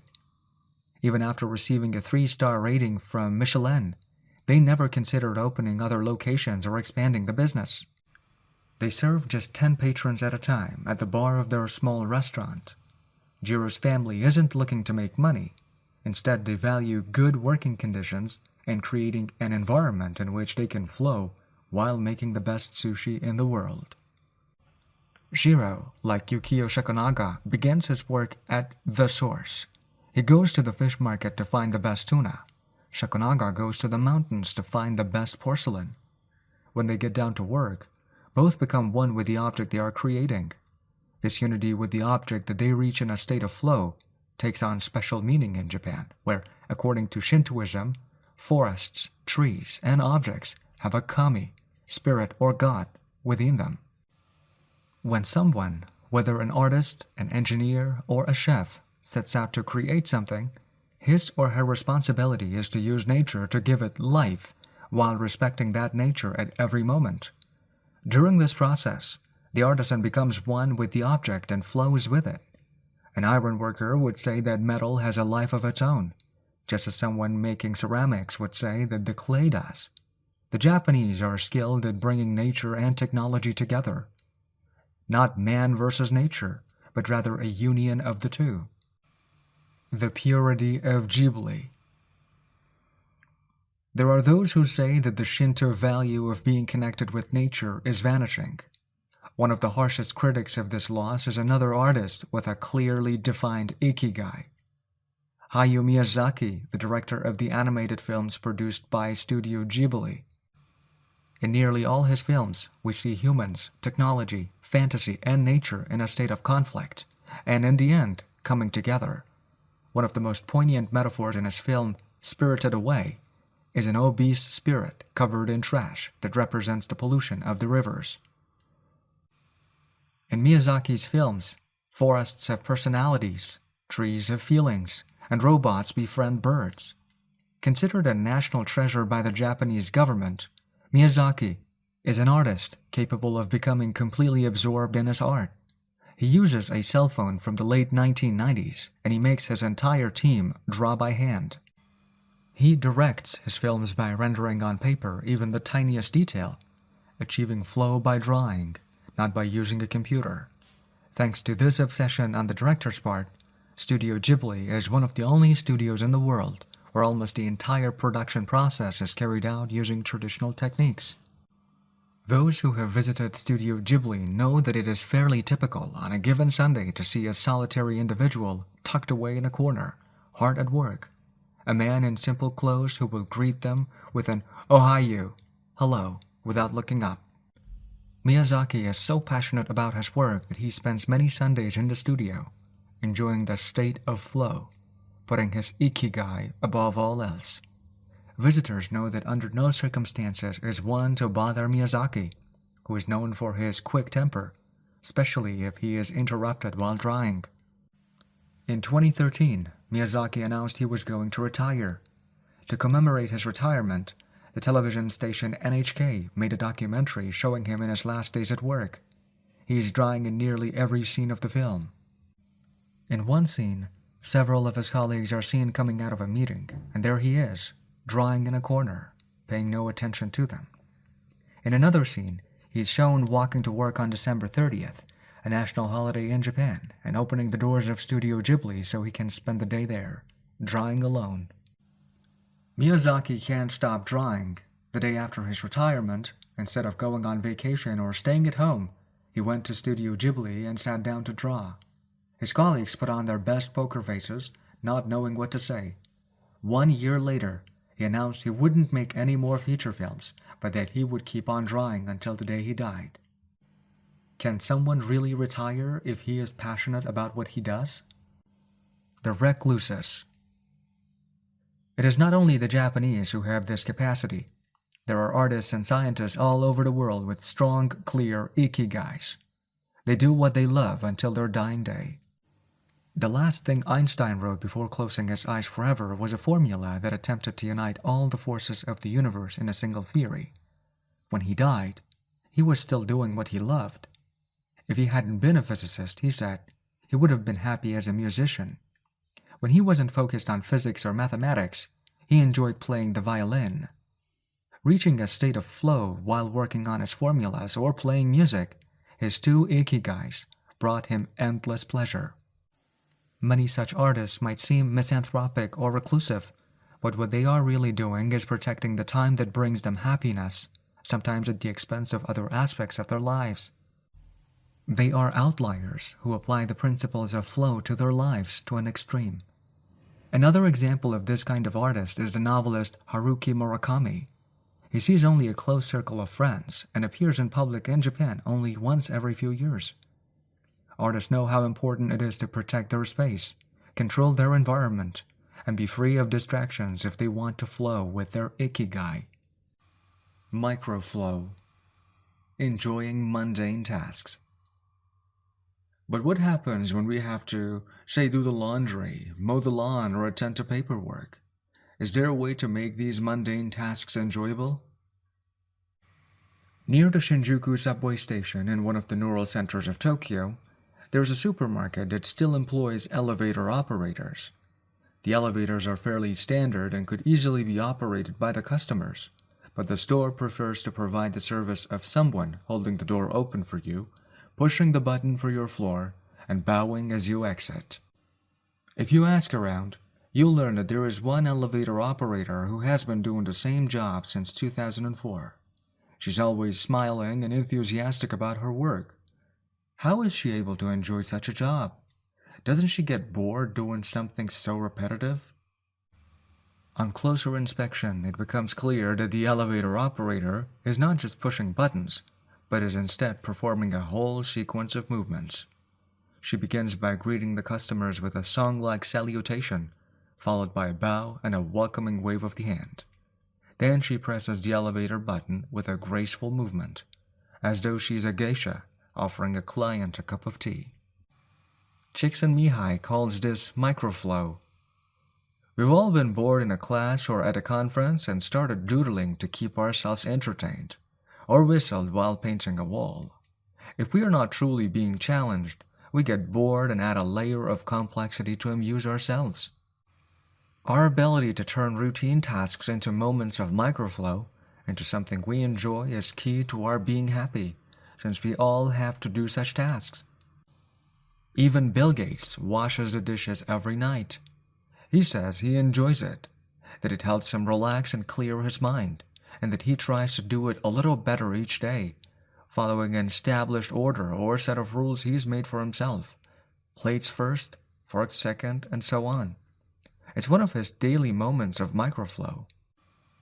Richard Feynman, one of the most important physicists of all time, also took pleasure in routine tasks. W. Daniel Hillis, one of the founders of the supercomputer manufacturer Thinking Machines, hired Feynman to work on the development of a computer that could handle parallel processing when he was already world famous. He says Feynman showed up on his first day of work and said, "Okay, boss, what's my assignment?" They didn't have anything prepared, so they asked him to work on a certain mathematical problem. He immediately realized they were giving him an irrelevant task to keep him busy, and said, "That sounds like a bunch of baloney. Give me something real to do." So they sent him to a nearby shop to buy office supplies, and he completed his assignment with a smile on his face. When he didn't have something important to do or needed to rest his mind, Feynman dedicated himself to microflowing, say, painting the office walls. Weeks later, after visiting the Thinking Machines offices, a group of investors declared, "You have a Nobel laureate in there, painting walls and soldering circuits." Instant vacations. Getting there through meditation. Training the mind can get us to a place of flow more quickly. Meditation is one way to exercise our mental muscles. There are many types of meditation, but they all have the same objective: calming the mind, observing our thoughts and emotions, and centering our focus on a single object. The basic practice involves sitting with a straight back and focusing on your breath. Anyone can do it, and you feel a difference after just one session. By fixing your attention on the air moving in and out of your nose, you can slow the torrent of thoughts and clear your mental horizons. The Archer's Secret. The winner of the 1988 Olympic gold medal for archery was a 17-year-old woman from South Korea. When asked how she prepared, she replied that the most important part of her training was meditating for 2 hours each day.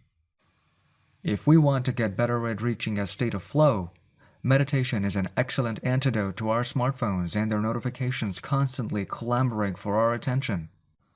One of the most common mistakes among people starting to meditate is worrying about doing it right, achieving absolute mental peace, or reaching nirvana. The most important thing is to focus on the journey.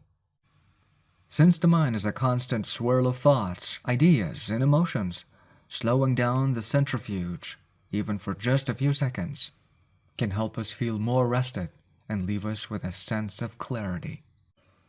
In fact, one of the things we learn in the practice of meditation is not to worry about anything that flits across our mental screen. The idea of killing our boss might flash into our mind, but we simply label it as a thought and let it pass like a cloud, without judging or rejecting it. It is only a thought, one of the 60,000 we have every day, according to some experts. Meditation generates alpha and theta brain waves.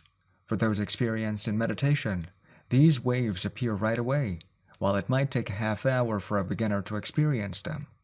These relaxing brain waves are the ones that are activated right before we fall asleep, as we lie in the sun, or right after taking a hot bath. We all carry a spa with us everywhere we go. It's just a matter of knowing how to get in, something anyone can do with a bit of practice.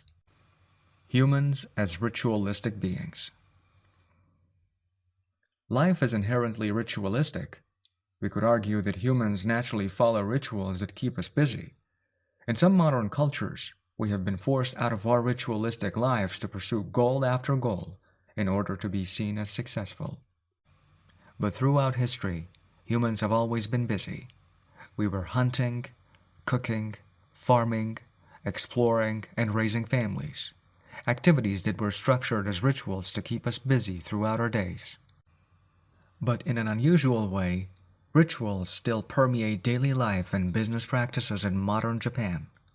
The main religions in Japan, Confucianism, Buddhism, and Shintoism, are all ones in which the rituals are more important than absolute rules.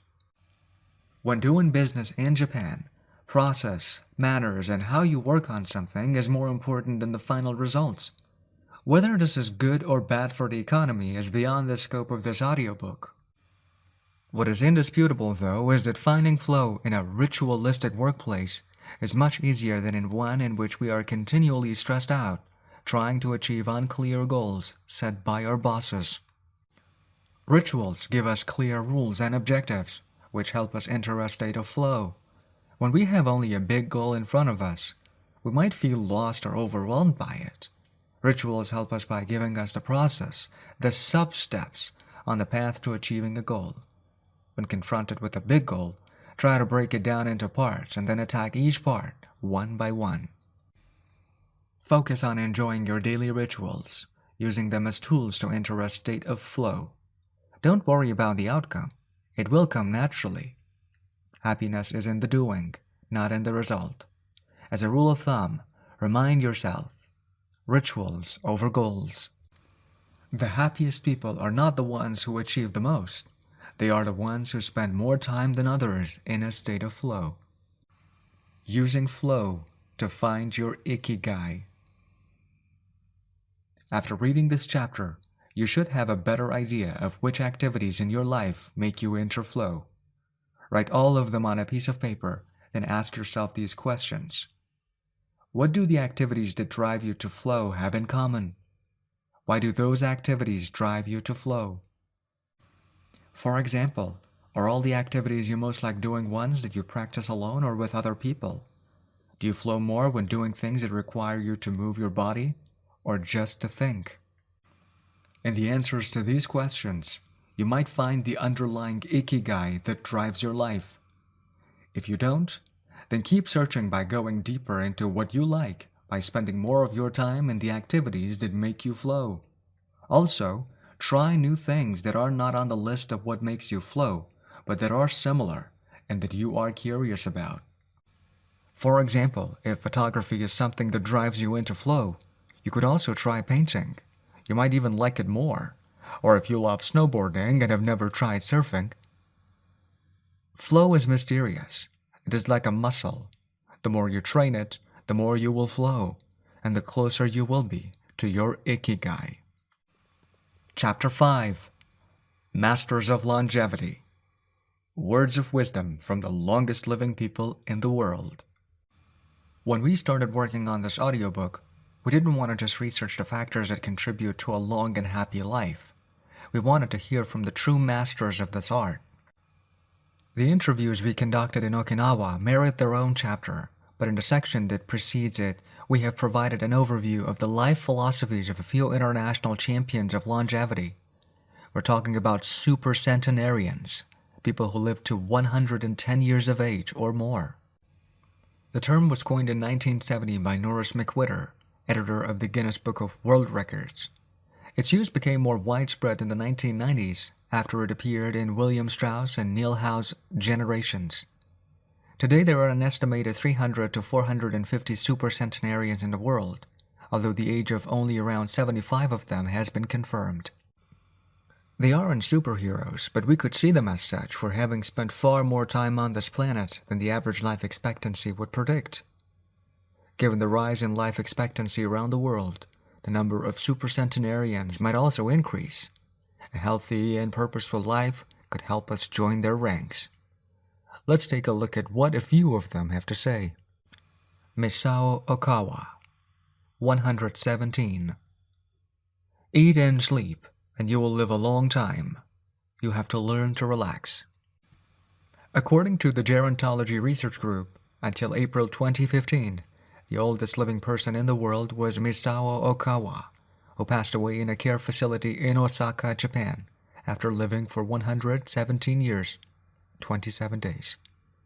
The daughter of a textile merchant, she was born in 1898, when Spain lost its colonies in Cuba and the Philippines, and the United States annexed Hawaii and launched Pepsi-Cola. Until she was 110, this woman, who lived in 3 different centuries, cared for herself unassisted. When specialists asked about her self-care routine, Misao answered simply, eating sushi and sleeping, to which we should add, having a tremendous thirst for life. When they inquired about her secret for longevity, she answered with a smile, "I ask myself the same thing." Proof that Japan continues to be a factory of long life. In July of the same year, Sakari Momoe passed away at 112 years and 150 days old. At the time, he was the oldest man in the world, though he was younger than 57 women. Maria Capovilla, 116. I've never eaten meat in my life. Born in Ecuador in 1889, Maria Capovilla was recognized by Guinness as the world's oldest person. She died of pneumonia in 2006 at 116 years and 347 days old, leaving behind 3 children, 12 grandchildren, and 20 great and great-great-grandchildren. She gave one of her last interviews at age 107, sharing her memories and her thoughts. I'm happy and I give thanks to God who keeps me going. I never thought I'd live so long. I thought I'd die long ago. My husband Antonio Capovilla was the captain of a ship. He passed away at 84. We had 2 daughters and a son, and now I have many grandchildren and great-grandchildren. Things were better back in the old days. People behaved better. We used to dance, but we were more restrained. There was this one song I loved dancing to, Maria, by Louis Alarcon. I still remember most of the words. I also remember many prayers and say them every day. I like the waltz and can still dance it. I also still make crafts. I still do some of the things I did when I was in school. When she had finished recalling her past, she began to dance, one of her great passions, with an energy that made her seem decades younger. When asked about her secret for longevity, she responded simply, I don't know what the secret to long life is. The only thing I do is I've never eaten meat in my life. I attribute it to that. Jean Calment, 122. Everything's fine. Born in Arles, France in February 1875, Jean Calment lived until August 4, 1997, making her at 122 the oldest person of verified age in history. She jokingly said that she competed with Methuselah, and there is no question that she broke numerous records as she went on celebrating birthdays. She died of natural causes at the end of a happy life, during which she denied herself almost nothing. She rode a bicycle until she turned 100. She lived on her own until 110, when she agreed to move into a nursing home after accidentally starting a small fire in her apartment. She stopped smoking at 120, when her cataracts started making it hard for her to bring a cigarette to her lips. One of her secrets may have been her sense of humor. As she said on her 120th birthday, I see badly, I hear badly, and I feel bad, but everything's fine. Walter Bruning, 114. If you keep your mind and body busy, you'll be around a long time. Born in Minnesota in 1896, Walter Bruning was able to see 3 centuries in his lifetime. He died in Montana in 2011 from natural causes. He'd had 2 wives and a 50-year career on the railroad. At 83, he retired to an assisted living center in Montana, where he remained until his death. He's the 2nd oldest man of verified age ever born in the United States. He gave many interviews in his final years, insisting that his longevity stemmed from, among other things, his habit of eating only 2 meals per day and working for as many years as he could. Your mind and your body, you keep both busy, he said on his 112th birthday. You'll be here a long time. Back then, he was still exercising every day. Among Bruning's other secrets, he had a habit of helping others, and he wasn't afraid of dying, as he declared in a 2010 interview with the Associated Press. We're all going to die. Some people are scared of dying. Never be afraid to die, because you are born to die. Before passing away in 2011, he is said to have told the pastor that he'd made a deal with God. If he wasn't going to get better, it was time to go. Alexander Emmich, 111. I just haven't died yet. Born in Poland in 1903, Alexander Emmich was a chemist and parapsychologist residing in the United States who, after the death of his predecessor in 2014, became the oldest man of authenticated age in the world. Emmich himself died shortly thereafter, in June of that year, leaving behind a long life rich with experiences. Emmich attributed his longevity to, among other things, never drinking alcohol. "It's not as though I'd won the Nobel Prize," he said upon being declared the world's oldest man. "I never thought I'd get to be so old." When asked about his secret to living so long, his answer was, "I don't know. I just haven't died yet." Ikigai artists. The secret to long life, however, is not held by super-centenarians alone. There are many people of advanced age who, though they haven't made it into Guinness World Records, offer us inspiration and ideas for bringing energy and meaning to our lives. Artists, for example, who carry the torch of their Ikigai instead of retiring, have this power. Art, in all its forms, is an Ikigai that can bring happiness and purpose to our days. Enjoying or creating beauty is free, and something all human beings have access to. Hokusai, the Japanese artist who made woodblock prints in the ukiyo-e style and lived for 88 years, from the mid-18th to the mid-19th century, added this postscript to the first edition of his 100 Views of Mount Fuji. "All that I have produced before the age of 70 is not worth being counted. It is at the age of 73 that I have somewhat begun to understand the structure of true nature, of animals and grasses, and trees and birds, and fishes and insects. Consequently, at 80 years of age, I shall have made still more progress. At 90, I hope to have penetrated into the mystery of things. At 100 years of age, I should have reached decidedly a marvelous degree, and when I shall be 110, all that I do, every point and every line, shall be instinct with life." Following is our collection of some of the most inspirational words from artists interviewed by Camille Sweeney for the New York Times. "Of those still living, none have retired, and all still enjoy their passion, which they plan to pursue until their final breath, demonstrating that when you have a clear purpose, no one can stop you."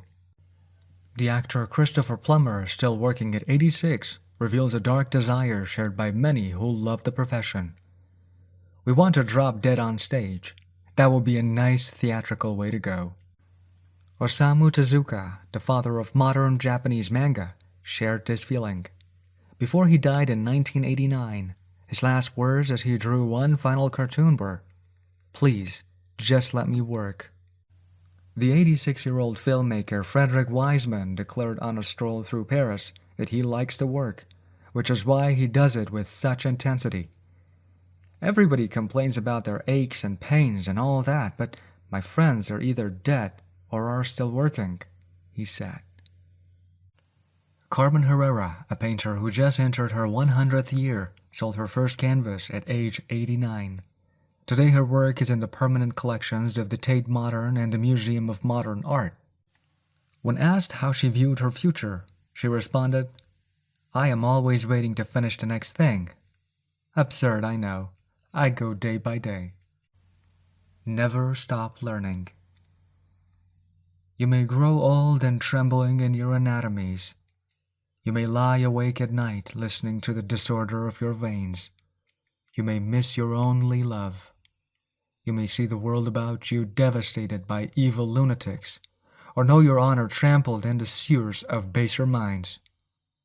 There's only one thing for it then: to learn. Learn why the world wags and what wags it.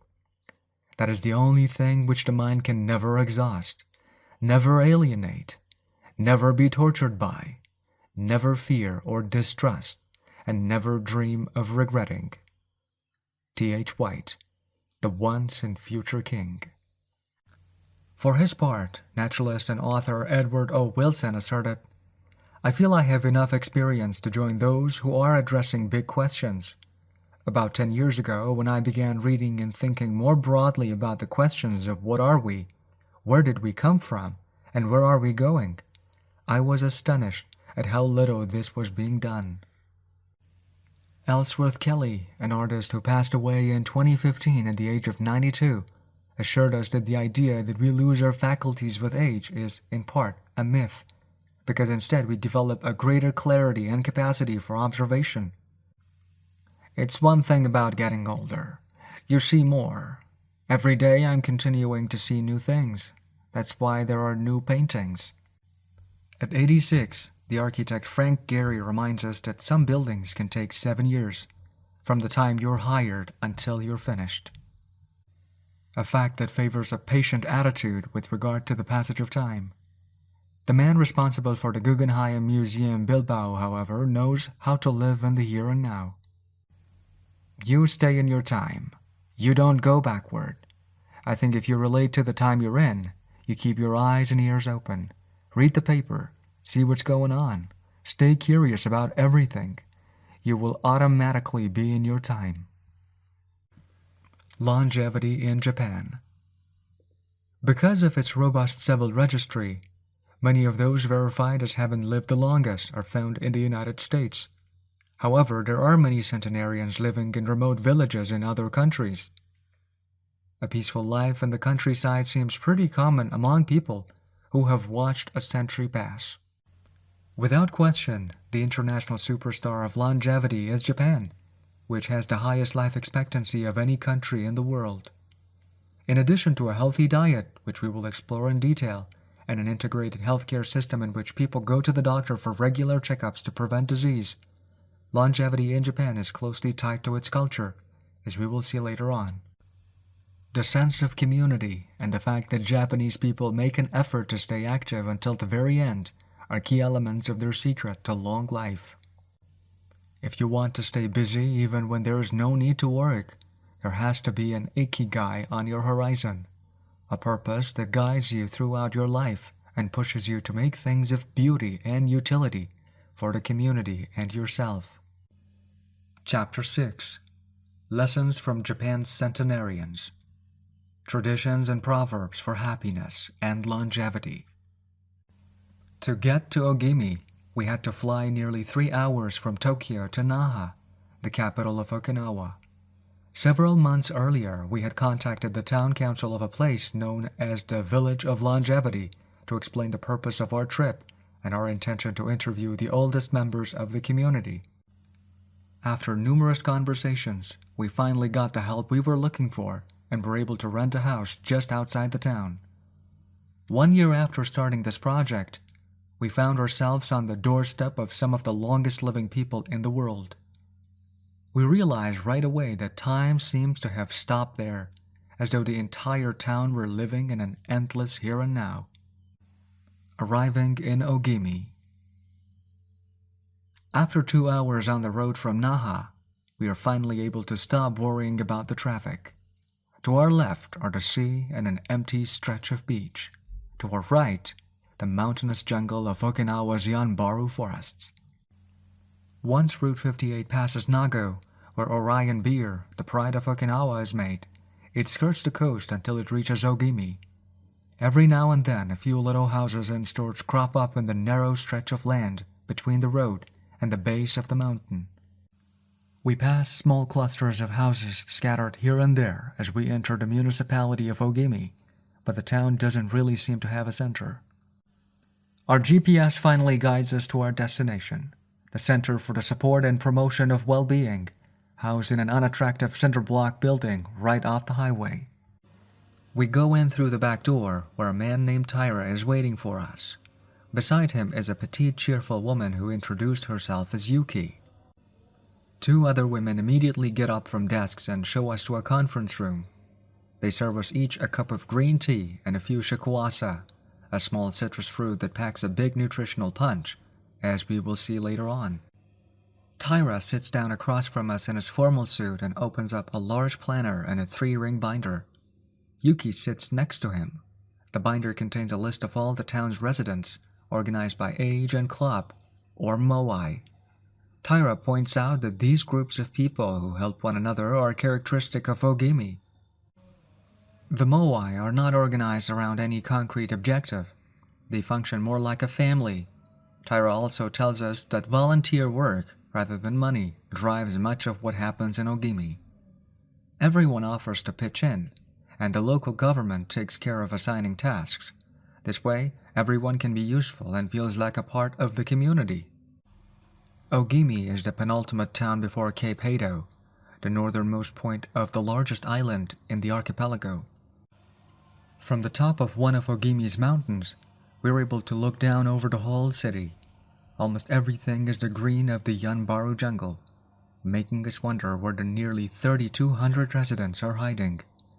We can see a few houses, but they are scattered in little clusters near the sea or in small valleys accessible by side roads. Communal life. We are invited to eat in one of Ogimi's few restaurants, but when we arrive, the only 3 tables are already reserved. "Don't worry, we'll go to Churami instead.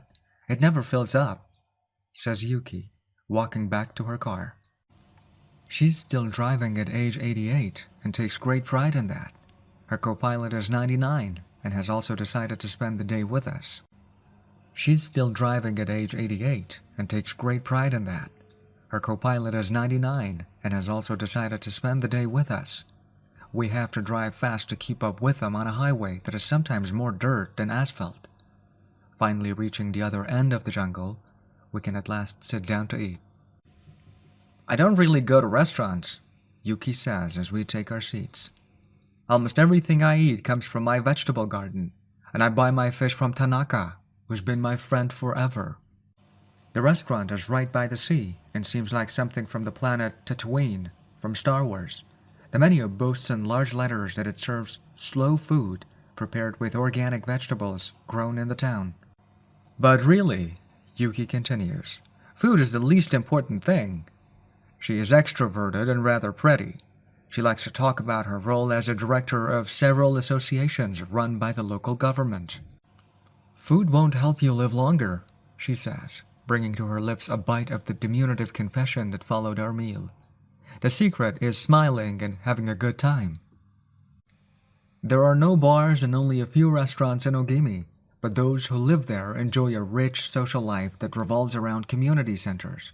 The town is divided into 17 neighborhoods, and each one has a president and several people in charge of things like culture, festivals, social activities, and longevity. Residents pay close attention to this last category. We are invited to this community center of one of the 17 neighborhoods. It is an old building right next to one of the mountains of the Yanbaru jungle, home to Bonagaya, the town's iconic sprites. The Bonagaya spirits of the Yanbaru jungle. Bonagaya are magical creatures that inhabit the Yanbaru jungle near Ogimi and its surrounding towns. They manifest as children with long red hair and like to hide in the jungle's gajumaru, banyan trees, and go fishing on the beach. Many of Okinawa's stories and fables are about Bonagaya sprites. They are mischievous, playful, and unpredictable. Locals say that the Bonagaya love the mountains, rivers, sea, trees, earth, wind, and animals, and that if you want to befriend them, you have to show respect for nature. A birthday party. When we arrive at the neighborhood's community center, we are greeted by a group of about 20 people who proudly proclaim, "The youngest among us is 83. We conduct our interviews at a large table while drinking green tea. When we finish, we're brought to an event space where we celebrate the birthdays of 3 members of the group. One woman is turning 99, another 94, and one young man has just reached 89. We sing a few songs popular in the village and finish up with "Happy Birthday" in English. The woman turning 99 blows out the candles and thanks everyone for coming to her party. We eat homemade shakwasa cake and end up dancing and celebrating as though it were the birthday of a 20-something. It's the first party, but not the last, that we'll attend during our week in the village. We'll also do karaoke with a group of seniors who sing better than we do, and attend a traditional festival with local bands, dancers, and food stands at the foot of a mountain. Celebrate each day together. Celebrations seem to be an essential part of life in Ogimi. We were invited to watch a game of gateball, one of the most popular sports among Okinawa's older residents. It involves hitting a ball with a melee-like stick. It is a low-impact sport that can be played anywhere, and is a good excuse to move around and have fun as a group. The residents hold local competitions, and there is no age limit for participants. We participate in the weekly game and lose to a woman who recently turned 104. Everyone cheers, and the defeated look on our faces elicits laughter. In addition to playing and celebrating as a community, spirituality is also essential to the happiness of the village's residents. The Gods of Okinawa. The main religion in Okinawa is known as Ryukyu Shinto. Ryukyu is the original name of the Okinawa archipelago, and Shinto means the path of the gods. Ryukyu Shinto combines elements of Chinese Taoism, Confucianism, Buddhism, and Shintoism with shamanistic and animistic elements. According to this ancient faith, the world is populated by an infinite number of spirits divided into several types: spirits of the home, of the forest, of the trees, and of the mountains. It is important to appease these spirits through rituals and festivals, and by consecrating sacred grounds. Okinawa is full of sacred jungles and forests, where many of the two main kinds of temples are found, the Utaki and the Uganju. We visited an Uganju, or small open-air temple adorned with incense and coins, next to a waterfall in Ogimi. The Utaki is a collection of stones where people go to pray, and where supposedly spirits gather. In Okinawa's religious practice, women are considered spiritually superior to men, whereas the opposite is true of traditional Shintoism in the rest of Japan. Yuta are women chosen as mediums by their communities to make contact with the spirit realm through traditional rites. Ancestor worship is another important feature of spiritual practice in Okinawa and in Japan in general. The home of each generation's firstborn usually contains a batsudan, or small altar, used to pray for and make offerings to the family's ancestors. Mabui. Every person has an essence, or mabui. This mabui is our spirit and the source of our life force. It is immortal and makes us who we are. Sometimes, the mabui of someone who has died is trapped in the body of a living person. The situation requires a separation ritual to free the mabui of the deceased. It often happens when a person dies suddenly, especially at a young age, and his or her mabui does not want to move on to the realm of the dead. A mabui can also be passed from person to person by physical contact. A grandmother who leaves her granddaughter a ring transfers a part of her mabui to her. Photographs can also be a medium for passing mabui among people. The older, the stronger. Looking back, our days in Ogimi were intense but relaxed, sort of like the lifestyle of the locals, who always seemed to be busy with important tasks but who, upon closer inspection, did everything with a sense of calm. They were always pursuing their Ikigai, but they were never in a rush. Not only did they seem to be happily busy, but we also noticed that they followed the other principles for happiness that Washington Burnap stated 200 years ago. The grand essentials to happiness in this life are something to do, something to love, and something to hope for. On our last day, we went to buy gifts at a small market at the edge of town. The only things sold there are local vegetables, green tea, and shukwasu juice, along with bottles of water from a spring hidden in the Yanbaru forest, bearing labels that read, "Longevity Water." We bought ourselves some of this longevity water and drank it in the parking lot, looking out over the sea and hoping that the little bottles that promised a magic elixir would bring us health and long life, and would help us find our own Ikigai. Then we took a photo with a statue of a Bonagaya and walked up to it one last time to read the inscription. A declaration from the town where people live longest. At 80, I am still a child. When I come to see you at 90, send me away to wait until I'm 100. The older, the stronger. Let us not depend too much on our children as we age. If you seek long life and health, you are welcome in our village, where you will be blessed by nature, and together we will discover the secret to longevity. April 23rd, 1993. Ogimi Federation of Senior Citizen Clubs. The interviews. Over the course of a week, we conducted a total of 100 interviews, asking the eldest members of the community about their life philosophy, their Ikigai, and the secrets to longevity. We filmed these conversations with 2 cameras for use in a little documentary, and chose a few especially meaningful and inspiring statements to include in this section of the audiobook. 1. Don't worry. The secret to a long life is not to worry, and to keep your heart young. Don't let it grow old. Open your heart to people with a nice smile on your face. If you smile and open your heart, your grandchildren and everyone else will want to see you.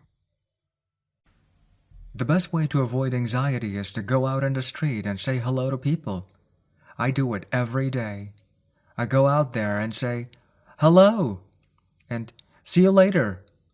Then I go home and care for my vegetable garden. In the afternoon, I spend time with friends. Here, everyone gets along. We try not to cause problems. Spending time together and having fun is the only thing that matters. 2. Cultivate good habits. I feel joy every morning waking up at 6 and opening the curtains to look out at my garden, where I grow my own vegetables. I go right outside to check on my tomatoes, my mandarin oranges. I love the sight of them. It relaxes me.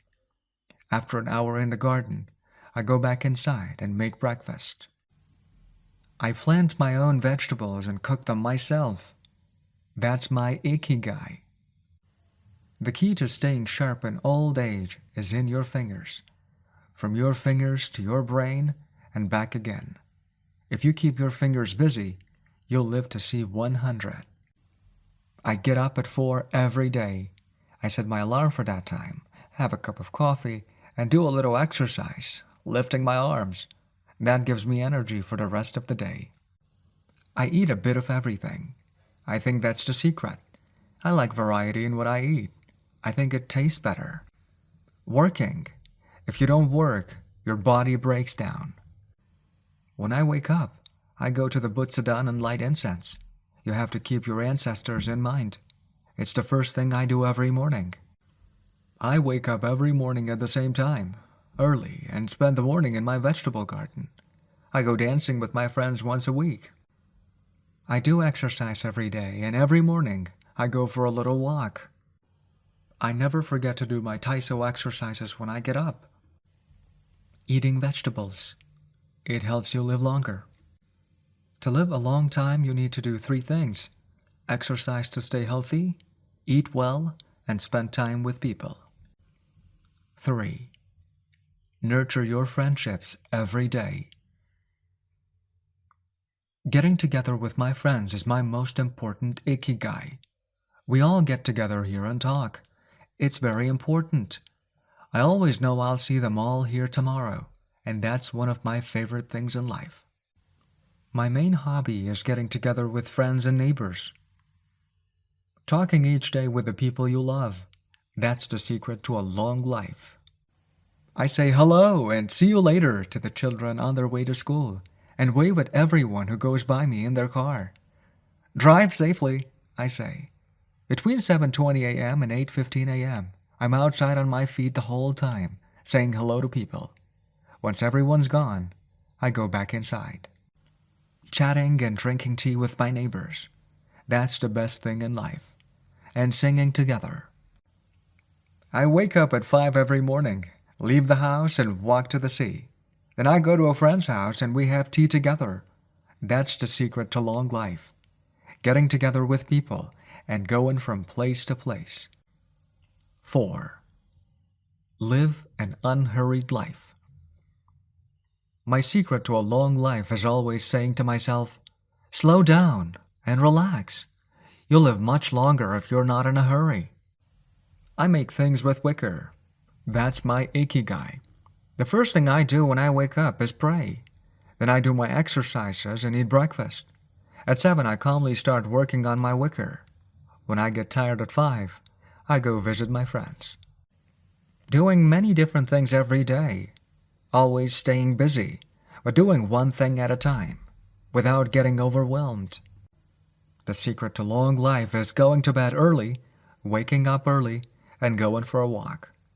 Living peacefully and enjoying the little things. Getting along with your friends. Spring, summer, fall, winter, enjoying each season happily. 5.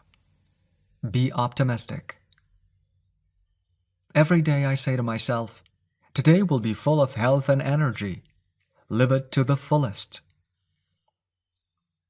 I'm 98 but consider myself young. I still have so much to do. Laugh. Laughter is the most important thing. I laugh wherever I go. I'm going to live to be 100. Of course I am. It's a huge motivation for me. Dancing and singing with your grandchildren is the best thing in life. I feel very fortunate to have been born here. I give thanks for it every day. The most important thing in Ogimi, in life, is to keep smiling. I do volunteer work to give back to the village a bit of what it has given to me. For example, I use my car to help friends get to the hospital. There's no secret to it. The trick is just to live. Keys to the Ogimi lifestyle. 100% of the people we interviewed keep a vegetable garden, and most of them also have fields of tea, mangoes, shikwasa, and so on. All belong to some form of neighborhood association where they feel cared for as though by family. They celebrate all the time, even little things. Music, song, and dance are essential parts of daily life. They have an important purpose in life, or several. They have an Ikigai, but they don't take it too seriously. They are relaxed and enjoy all that they do. They are very proud of their traditions and local culture. They are passionate about everything they do, however insignificant it might seem. Locals have a strong sense of uimaru, recognizing the connection between people. They help each other with everything from work in the fields, harvesting sugarcane or planting rice, to building houses and municipal projects. Our friend Miyagi, who ate dinner with us on our last night in town, told us that he was building a new home with the help of all his friends, and that we could stay there the next time we were in Ogimi. They are always busy, but they occupy themselves with tasks that allow them to relax. We didn't see a single old grandpa sitting on a bench doing nothing. They're always coming and going, to sing karaoke, visit with neighbors, or play a game of gate ball. Chapter 7. The Ikigai Diet. What the world's longest living people eat and drink. According to the World Health Organization, Japan has the highest life expectancy in the world, 85 years for men and 87.3 years for women. Moreover, it has the highest ratio of centenarians in the world, more than 520 for every million people, as of September 2016. While life expectancy in Japan is high overall, Okinawa exceeds the national average. Okinawa is one of the areas in Japan that were most affected by World War II. As a result not only of conflicts on the battlefield, but also of hunger and a lack of resources once the war ended, the average life expectancy was not very high during the 1940s and 1950s. As Okinawans recovered from the destruction, however, they came to be some of the country's longest living citizens. What secrets to long life do the Japanese hold? What is it about Okinawa that makes it the best of the best in terms of life expectancy? Experts point out that for one thing, Okinawa is the only province in Japan without trains. Its residents have to walk or cycle when not driving. It is also the only province that has managed to follow the Japanese government's recommendation of eating less than 10 grams of salt per day. Okinawa's Miracle Diet. The mortality rate from cardiovascular disease in Okinawa is the lowest in Japan, and diet almost certainly has a lot to do with this. It is no coincidence that the Okinawa diet is so often discussed around the world at panels on nutrition. The most concrete and widely cited data on diet in Okinawa come from studies by Makoto Suzuki, a cardiologist at the University of the Ryukyus, who has published more than 700 scientific articles on nutrition and aging in Okinawa since 1970. Bradley J. Wilcox and D. Craig Wilcox joined Makoto Suzuki's research team and published a book considered the Bible on the subject, The Okinawa Program. They reached the following conclusions. Locals eat a wide variety of foods, especially vegetables. Variety seems to be key. A study of Okinawa's Centenarians showed that they ate 206 different foods, including spices, on a regular basis. They ate an average of 18 different foods each day, a striking contrast to the nutritional poverty of our fast food culture. They eat at least 5 servings of fruits and vegetables every day. At least 7 types of fruits and vegetables are consumed by Okinawans on a daily basis. The easiest way to check if there's enough variety on your table is to make sure you're eating the rainbow. A table featuring red peppers, carrots, spinach, cauliflower, and eggplant, for example, offers great color and variety. Vegetables, potatoes, legumes, and soy products such as tofu are the staples of an Okinawan's diet. More than 30% of their daily calories comes from vegetables. Grains are the foundation of their diet. Japanese people eat white rice every day, sometimes adding noodles. Rice is the primary food in Okinawa as well. They rarely eat sugar. And if they do, it's cane sugar. We drove through several sugarcane fields every morning on our way to Ogimi, and even drank a glass of cane juice at Nakijin Castle. Beside the stall selling the juice was a sign describing the anti-carcinogenic benefits of sugarcane. In addition to these basic dietary principles, Okinawans eat fish an average of 3 times per week. Unlike in other parts of Japan, the most frequently consumed meat is pork, though locals eat it only once or twice per week. Along these lines, Makoto Suzuki's studies indicate the following. Okinawans consume, in general, 1/3 as much sugar as the rest of Japan's population, which means that sweets and chocolate are much less a part of their diet. They also eat practically half as much salt as the rest of Japan, 7 grams per day, compared to an average of 12. They consume fewer calories, an average of 1,785 per day, compared to 2,068 in the rest of Japan. In fact, low caloric intake is common among the 5 blue zones. Harahachi-bu. This brings us back to the 80% rule we mentioned in the first chapter, a concept known in Japanese as harahachi-bu. It's easy to do. When you notice you're almost full but could have a little more, just stop eating. One easy way to start applying the concept of harahachi-bu is to skip dessert, or to reduce portion size. The idea is to still be a little bit hungry when you finish. This is why portion size tends to be much smaller in Japan than in the West. Food isn't served as appetizers, main courses, and dessert. Instead, it's much more common to see everything presented at once on small plates. One with rice, another with vegetables, a bowl of miso soup, and something to snack on. Serving food on many small plates makes it easier to avoid eating too much and facilitates the very diet discussed at the beginning of this chapter.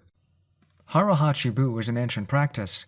The 12th century book on Zen Buddhism, Zazen Yaojenki, recommends eating 2/3 as much as you might want to. Eating less than one might want is common among all Buddhist temples in the East. Perhaps Buddhism recognized the benefits of limiting caloric intake more than 9 centuries ago. So, eat less to live longer? Few would challenge this idea. Without taking it to the extreme of malnutrition, of course, eating fewer calories than our bodies ask for seems to increase longevity. The key to staying healthy while consuming fewer calories is eating foods with a high nutritional value, especially superfoods, and avoiding those that add to our overall caloric intake, but offer little to no nutritional value. The calorie restriction we've been discussing is one of the most effective ways to add years to your life. If the body regularly consumes enough or too many calories, it gets lethargic and starts to wear down, expending significant energy on digestion alone. Another benefit of calorie restriction is that it reduces levels of IGF-1, insulin-like growth factor 1 in the body. IGF-1 is a protein that plays a significant role in the aging process. It seems that one of the reasons humans and animals age is an excess of this protein in their blood. Whether calorie restriction will extend lifespan in humans is not yet known, but data increasingly indicate that moderate calorie restriction with adequate nutrition has a powerful protective effect against obesity, type 2 diabetes, inflammation, hypertension, and cardiovascular disease, and reduces metabolic risk factors associated with cancer. An alternative to following the 80% rule on a daily basis is to fast for 1 or 2 days each week. The 5-2 or fasting diet recommends 2 days of fasting, consuming fewer than 500 calories every week and eating normally on the other 5 days. Among its many benefits, fasting helps cleanse the digestive system and allows it to rest. 15 natural antioxidants found in the Okinawan diet. Antioxidants are molecules that slow the oxidation process in cells, neutralizing the free radicals that cause damage and accelerate aging. The antioxidant power of green tea, for example, is well known and will be discussed later at greater length. Because they are rich in antioxidants and are eaten nearly every day in the region, these 15 foods are considered keys to Okinawan vitality. Tofu, miso, tuna, carrots, goya, a bitter melon, kombu, sea kelp, cabbage, nori, seaweed, onion, soy sprouts, hechima, cucumber-like gourd, soybeans, boiled or raw, sweet potato, peppers, senpincha, jasmine tea. Senpincha, the reigning infusion in Okinawa. Okinawans drink more senpincha, a mix of green tea and jasmine flowers, than any other kind of tea. The closest approximation in the West would be the jasmine tea that usually comes from China. A 1988 study conducted by Hiroko Sho at the Okinawa Institute of Science and Technology indicates that jasmine tea reduces blood cholesterol levels. Senpincha can be found in many different forms in Okinawa and is even available in vending machines. In addition to all the antioxidant benefits of green tea, it boasts the benefits of jasmine, which include reducing the risk of heart attack, strengthening the immune system, helping relieve stress, lowering cholesterol. Okinawans drink an average of 3 cups of senpincha every day. It might be hard to find exactly the same blend in the West, but we can drink jasmine tea or even a high-quality green tea instead. The secrets of green tea. Green tea has been credited for centuries with significant medicinal properties. Recent studies have confirmed its many benefits and have attested to the importance of this ancient plant in the longevity of those who drink it often. Originally from China, where it has been consumed for millennia, green tea didn't make its way to the rest of the world until just a few centuries ago. Unlike other teas, and as a result of being air-dried without fermentation, it retains its active elements even after being dried and crumbled. It offers meaningful health benefits such as controlling cholesterol, lowering blood sugar levels, improving circulation, protection against the flu, vitamin C, promoting bone health, fluoride, protection against certain bacterial infections, protection against UV damage, cleansing and diuretic effects. White tea, with its high concentration of polyphenols, may be even more effective against aging. In fact, it is considered to be the natural product with the greatest antioxidant power in the world, to the extent that 1 cup of white tea might pack the same punch as about a dozen glasses of orange juice. In summary, drinking green or white tea every day can help us reduce the free radicals in our bodies, keeping us young longer. The powerful shikuasa. Shikuasa is the citrus fruit par excellence of Okinawa, and Ogimi is its largest producer in all of Japan. The fruit is extremely acidic. It is impossible to drink shikuasa juice without diluting it first with water. Its taste is somewhere between that of a lime and a mandarin orange, to which it bears a family resemblance. Shikuasas also contain high levels of nobiletin, a flavonoid rich in antioxidants.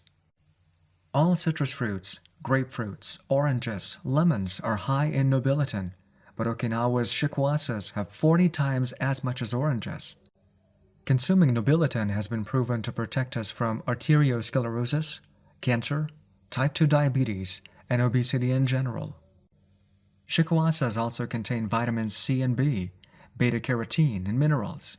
They are used in many traditional dishes and to add flavor to food, and are squeezed to make juice.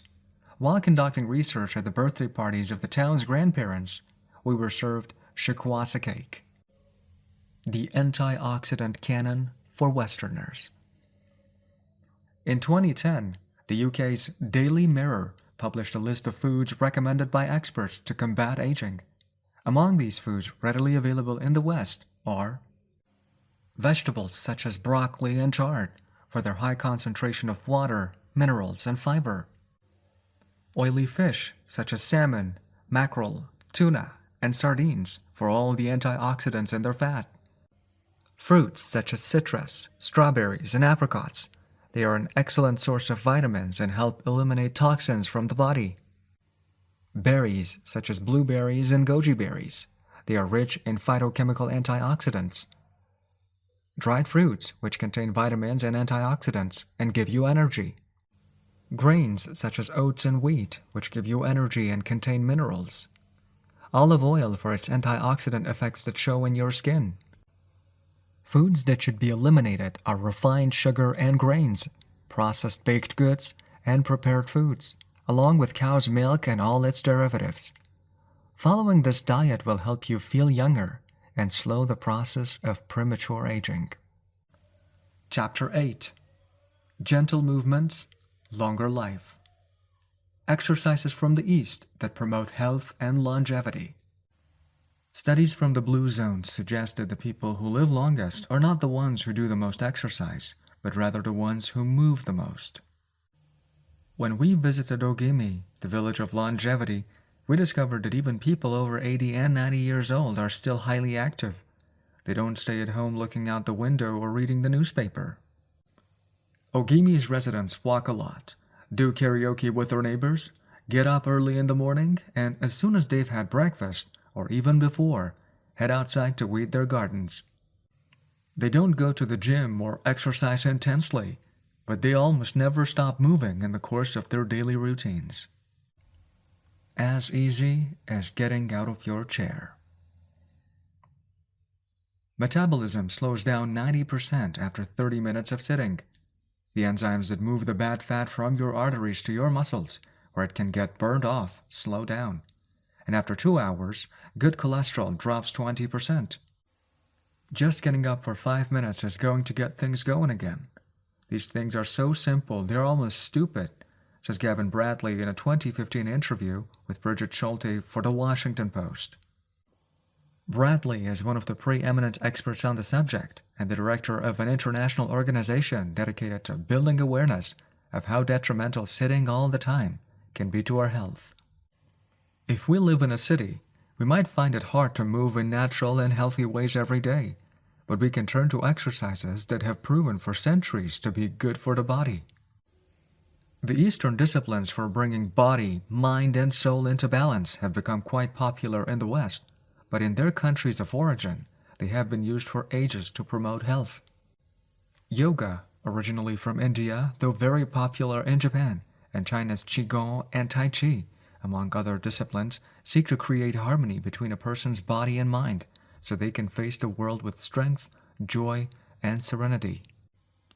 They are touted as elixirs of youth, and science has endorsed the claim.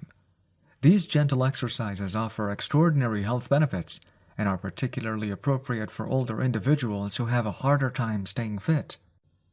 Tai Chi has been shown, among other things, to slow the development of osteoporosis and Parkinson's disease, to increase circulation, and to improve muscle tone and flexibility. Its emotional benefits are just as important. It is a great shield against stress and depression. You don't need to go to the gym for an hour every day or run marathons. As Japanese centenarians show us, all you need is to add movement to your day. Practicing any of these Eastern disciplines on a regular basis is a great way to do so. An added benefit is that they all have well-defined steps, and as we heard in Chapter 4, disciplines with clear rules are good for flow. If you don't like any of these disciplines, feel free to choose a practice that you love and that makes you move. Following, we'll take a look at some of the practices that promote health and longevity. But first, a little appetizer. A singularly Japanese exercise for starting your day. Radio Taiso. This morning warm-up has been around since before World War II.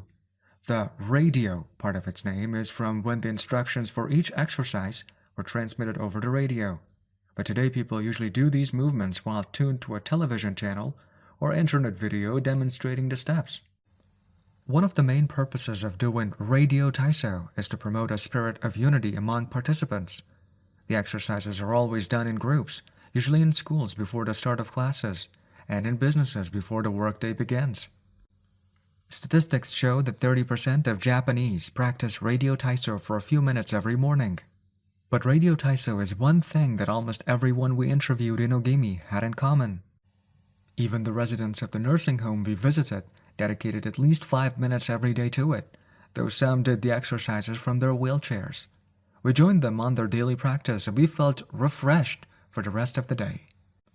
When these exercises are done in a group, it is usually on a sports field or in a large reception hall, and typically involves some kind of loudspeaker. The exercises take 5 or 10 minutes, depending on whether you do all or only some of them. They focus on dynamic stretching and increasing joint mobility. One of the most iconic Radio Taiso exercises consists of simply raising your arms above your head and then bringing them down in a circular motion.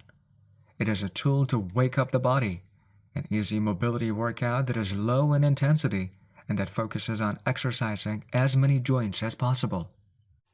It might seem basic, but in our modern lives, we can spend days without raising our arms above our ears. Think about it. Our arms are down when using computers, when using smartphones, and when reading books. One of the few times we raise our hands over our heads is when reaching for something in a cupboard or closet, while our ancestors were raising their hands over their heads all the time when gathering things from trees. Radio Taiso helps us to practice all the basic movements of the body. Yoga. Popular in Japan as well as in the West, yoga can be done by almost anyone. Some of its poses have been even adapted for pregnant women and practitioners with physical disabilities. Yoga comes from India, where it was developed millennia ago to unite our mental and physical elements. The word yoga itself comes from the Sanskrit term for yoke, which refers to the crosspiece that binds draft animals to one another and to the cart they are pulling. Yoga strives to unite body and mind in the same way, guiding us toward a healthy lifestyle in harmony with the world around us. The main objectives of yoga are to bring us closer to our human nature, mental and physical purification, to bring us closer to the divine. Styles of yoga. Though all are oriented toward similar goals, there are many different types of yoga that vary according to the traditions and texts from which they were developed. The differences among them lie, as the masters say, in the path taken to the summit of our best self. Jnana Yoga, the yoga of wisdom, the search for discipline and mental growth.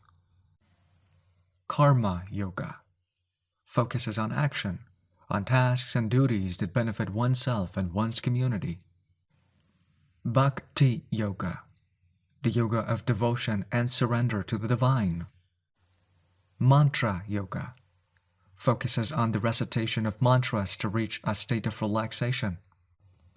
Kundalini Yoga combines diverse steps to reach the desired mental state. Raja Yoga, also known as the royal path, encompasses a range of steps geared toward achieving communion with oneself and others. Hatha Yoga, the most widespread form in the West and Japan, characterized by asanas or poses combined in a quest for balance. How to do a sun salutation. The sun salutation is one of the most iconic exercises in Hatha Yoga. To do it, you simply have to follow these 12 basic movements. 1. With your feet together, stand up straight but keep your muscles relaxed. Exhale. 2. Place the palms of your hands together in front of your chest. From this position, inhale as you raise your arms above your head and bend backwards slightly. 3. Exhale as you bend forward until you touch the ground with the palms of your hands, without bending your knees. 4. Stretch one leg back to touch the floor with the tips of your toes. Inhale. 5. Bring the other leg back, keeping your legs and arms straight as you hold your breath. 6. As you exhale, bend your arms and bring your chest to the ground and then forward, resting your knees on the ground. 7. Straighten your arms and bend your spine back, keeping the lower half of your body on the ground. Inhale. 8. With your hands and feet on the ground, lift your hips until your arms and legs are straight and your body forms an upside-down V. Exhale throughout the movement. 9. Bring forward the same leg you'd stretched back earlier and bend it so that your knee and foot are aligned under your head and between your hands. Inhale. 10. Exhale as you bring your back foot forward and straighten your legs, keeping your hands on the ground as in posture 3. 11. Bring your arms above your head with your palms together and bend backwards slightly, as you did in posture 2 while you inhale. 12. Lower your arms to their initial position in mountain pose while you exhale. You've just greeted the sun. Now you're ready to have a fantastic day. Tai Chi. Also known as Tai Chi Chuan, Tai Chi is a Chinese martial art that can be traced back hundreds of years to Buddhism and Confucianism. It is very popular in Japan too. According to Chinese tradition, it was created by the Taoist master and martial arts practitioner Zhang Songfeng, though it was Yang Luchon who in the 19th century brought the form to the rest of the world. Tai Chi was originally a neijia, or internal martial art, meaning its goal was personal growth. Focused on self-defense, it teaches those who practice it to defeat their adversaries by using the least amount of force possible and by relying on agility. Tai Chi, which was also seen as a means of healing body and mind, would go on to be used more frequently to foster health and inner peace. To encourage its citizens to be more active, the Chinese government promoted it as an exercise, and it lost its original connection to martial arts, becoming instead a source of health and well-being accessible to all. Styles of Tai Chi. There are different schools and styles of Tai Chi. The following are the best known. Chen style alternates between slow movements and explosive ones. Yang style, the most widespread of the forms, characterized by slow, fluid movements. Wu style utilizes small, slow, deliberate movements. Hao style, centered on internal movements, with almost microscopic external movements, one of the least practiced forms of Tai Chi, even in China. Despite their differences, these styles all have the same objectives. 1. To control movement through stillness. 2. To overcome force through finesse. 3. To move second and arrive first. 4. To know yourself and your opponent. The 10 basic principles of Tai Chi. According to the master Yang Shong Fu, the correct practice of Tai Chi follows 10 basic principles. 1. Elevate the crown of your head and focus all your energy there. 2. Tighten your chest and expand your back to lighten your lower body. 3. Relax your waist and let it guide your body. 4. Learn to differentiate between heaviness and lightness, knowing how your weight is distributed. 5. Relax the shoulders to allow free movement of the arms and promote the flow of energy. 6. Value the agility of the mind over the strength of the body. 7. Unify the upper and lower body so they act in concert. 8. Unify the internal and the external to synchronize mind, body, and breath. 9. Do not break the flow of your movement. Maintain fluidity and harmony. 10. Look for stillness in movement. An active body leads to a calm mind. Imitating clouds. One of the best-known movements in Tai Chi consists of following the form of clouds in an exercise called Wave Hands Like Clouds. Here are the steps. 1. Extend your arms in front of you with your palms down. 2. Turn your palms to face in, as though you were hugging a tree trunk. 3. Open your arms out to the side. 4. Bring the left arm up and center, and the right arm down and center. 5. Trace the shape of a ball in front of your body. 6. Turn your left palm toward your face. 7. Shift your weight to your left foot and pivot from your hip toward that side, while your eyes follow the movement of your hand. 8. Bring your left hand to your waist and your right hand in front of your face. 9. Shift your weight to your right foot. 10. Pivot toward your right, looking at your raised right hand the entire time. 11. Repeat this movement fluidly, shifting your weight from one foot to the other as you reposition your hands. 12. Stretch your arms out in front of you again and bring them down slowly, returning to your initial position. Qi Kong. Also known as Qi Kong, its name combines Qi, life force or energy, and Kong, work, indicating that the form works with the individual's life force. Though relatively modern, especially under its current name, the art of Qi Kong is based on the Tao Yin, an ancient art meant to foster mental and physical well-being. The practice began to appear in reports on training and martial arts at the beginning of the 20th century, and by the 1930s was being used in hospitals.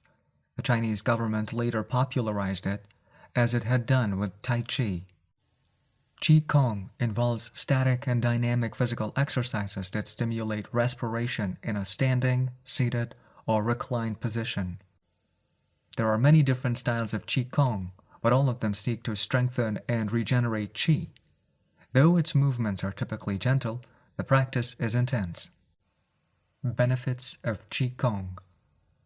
According to numerous international scientific studies, Qi Kong, like Tai Chi and yoga, offers significant health benefits. The following stand out among those proven through scientific research, as observed by Dr. Kenneth M. Sanser of San Francisco's Qigong Institute in his article, Medical Applications of Qigong.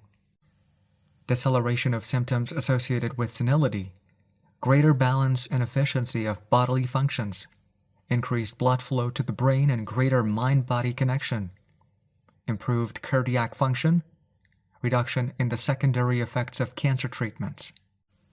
Practicing these arts not only keeps us in shape, it also helps extend our lives. Methods for practicing Qigong. In order to practice Qigong correctly, we should remember that our life energy flows through our whole body. We should know how to regulate its many parts. 1. Tiai Shen, regulating the body by adopting the correct posture. It is important to be firmly rooted to the ground. 2. Tiao Shi, regulating the breath until it is calm, steady, and peaceful. 3. Tiao Zin, regulating the mind, the most complicated part as it implies emptying the mind of thoughts. 4. Tiao Qi, regulating the force through the regulation of the 3 prior elements so that it flows naturally. 5. Tiao Zhen, regulating the spirit. The spirit is both strength and root in battle, as Yang Zhuangming explains in The Essence of Taiji Qigong. In this way, the whole organism will be prepared to work together toward a single goal. The 5 elements of Qigong. One of Qigong's best-known exercises is a series representing the 5 elements: earth, water, wood, metal, and fire. The series of movements seeks to balance the 5 currents of energy in order to improve brain and organ function. There are several ways to do these movements. In this case, we are following the model of Professor Maria Isabel and García Monreal from the Qigong Institute in Barcelona. Earth. 1. Stand with your legs apart and your feet directly below your shoulders. 2. Turn your feet outward slightly to strengthen the posture. 3. Keep your shoulders relaxed and down and your arms loose at your sides, slightly away from your body. This is the Wu Qi, or rooted posture. 4. As you inhale, raise your arms in front of you until your hands are level with your shoulders, your palms facing down. 5. Exhale as you bend your knees and bring your arms down until your hands are level with your stomach, your palms facing in. 6. Hold this position for a few seconds, focusing on your breath. Water. 1. Starting from earth posture, bend your knees into a squat, keeping your chest upright and exhaling throughout. 2. Press your coccyx downward to stretch your lumbar spine. 3. As you inhale, stand to return to earth posture. 4. Repeat twice for a total of 3. Wood. 1. Starting from earth posture, turn your palms upward and open your arms to the side, forming a circle as you inhale until your hands are level with your clavicle. Turn your hands so that your palms and elbows point downward while keeping your shoulders relaxed. 2. Reverse the movement as you exhale, making a downward circle with your arms until you reach your initial position. 3. Repeat twice for a total of 3. Metal. 1. Starting from earth posture, raise your arms until your hands are level with your sternum. 2. Turn your palms toward each other, about 4 inches apart, with your fingers relaxed and slightly separated, pointing upward. 3. As you inhale, move your hands away from each other until they are shoulder width apart. 4. As you exhale, bring your hands toward each other until they are back in position 2. 5.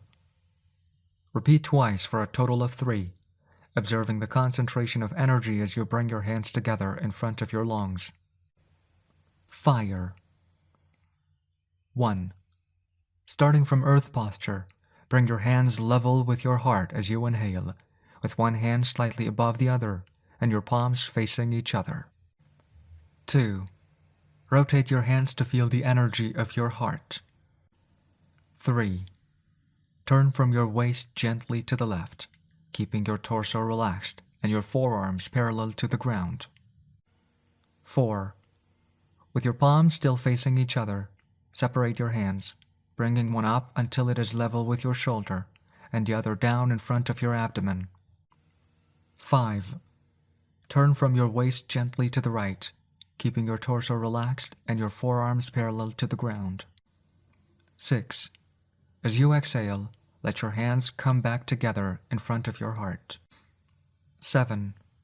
With your palms still facing each other, separate your hands, bringing one up until it is level with your shoulder and the other down in front of your abdomen. Completing the series.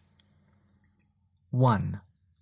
Starting from Earth posture, inhale as you bring your hands level with your shoulders, palms facing down. 2.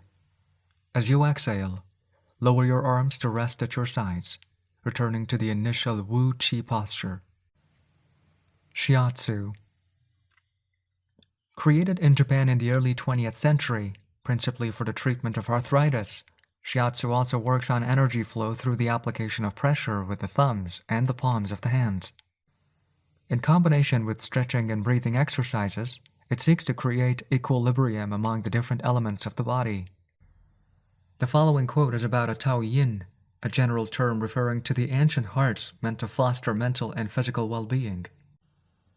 It is not important that a Tao Yin have a name, is imitating something, or is engraved in jade. What is important is the technique and the essence of what is really practiced.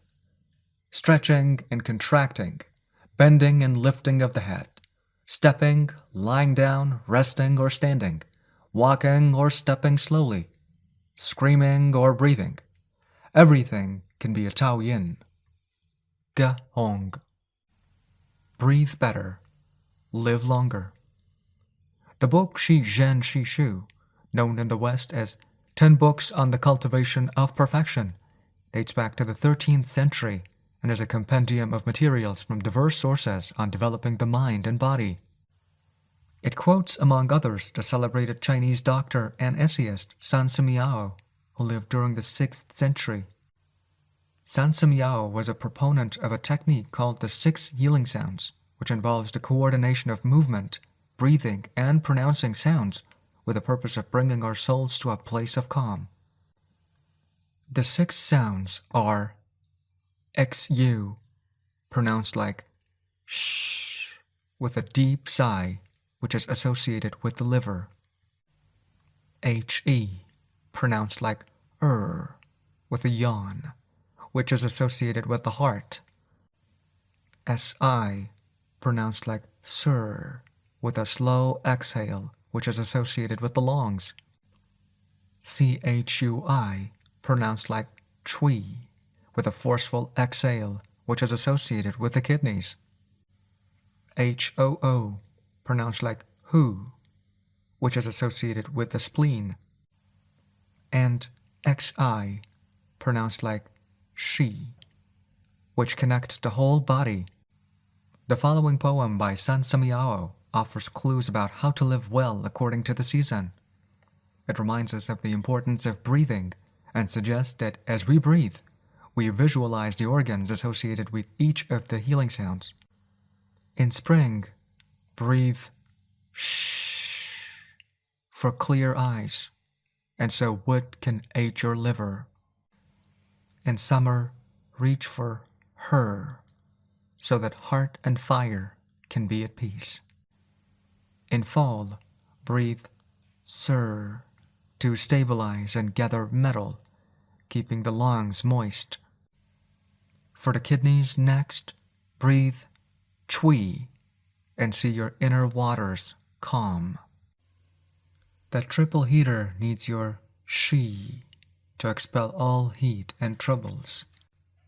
In all 4 seasons, take deep breaths so your spleen can process food. And of course, avoid exhaling noisily. Don't let even your own ears hear you. The practice is most excellent and will help preserve your divine elixir.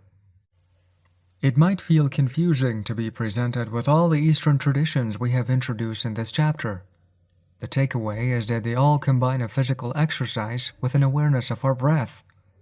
These 2 components, movement and breath, help us to bring our consciousness in line with our body, instead of allowing our mind to be carried away by the sea of daily worries. Most of the time, we are just not aware enough of our breathing. Chapter 9. Resilience and Wabi-Sabi. How to face life's challenges without letting stress and worry age you. What is resilience? One thing that everyone with a clearly defined Ikigai has in common is that they pursue their passion no matter what. They never give up, even when the cards seem stacked against them or they face one hurdle after another. We are talking about resilience, a concept that has become influential among psychologists. But resilience isn't just the ability to persevere. As we'll hear in this chapter, it is also an outlook we can cultivate to stay focused on the important things in life rather than what is most urgent, and to keep ourselves from being carried away by negative emotions. In the final section of the chapter, we'll explore techniques that go beyond resilience to cultivate anti-fragility. Sooner or later, we'll have to face difficult moments, and the way we do this can make a huge difference to our quality of life. Proper training for our mind, body, and emotional resilience is essential for confronting life's ups and downs. Nana Korobi Yaoki. Fall 7 times, rise 8. Japanese proverb. Resilience is our ability to deal with setbacks.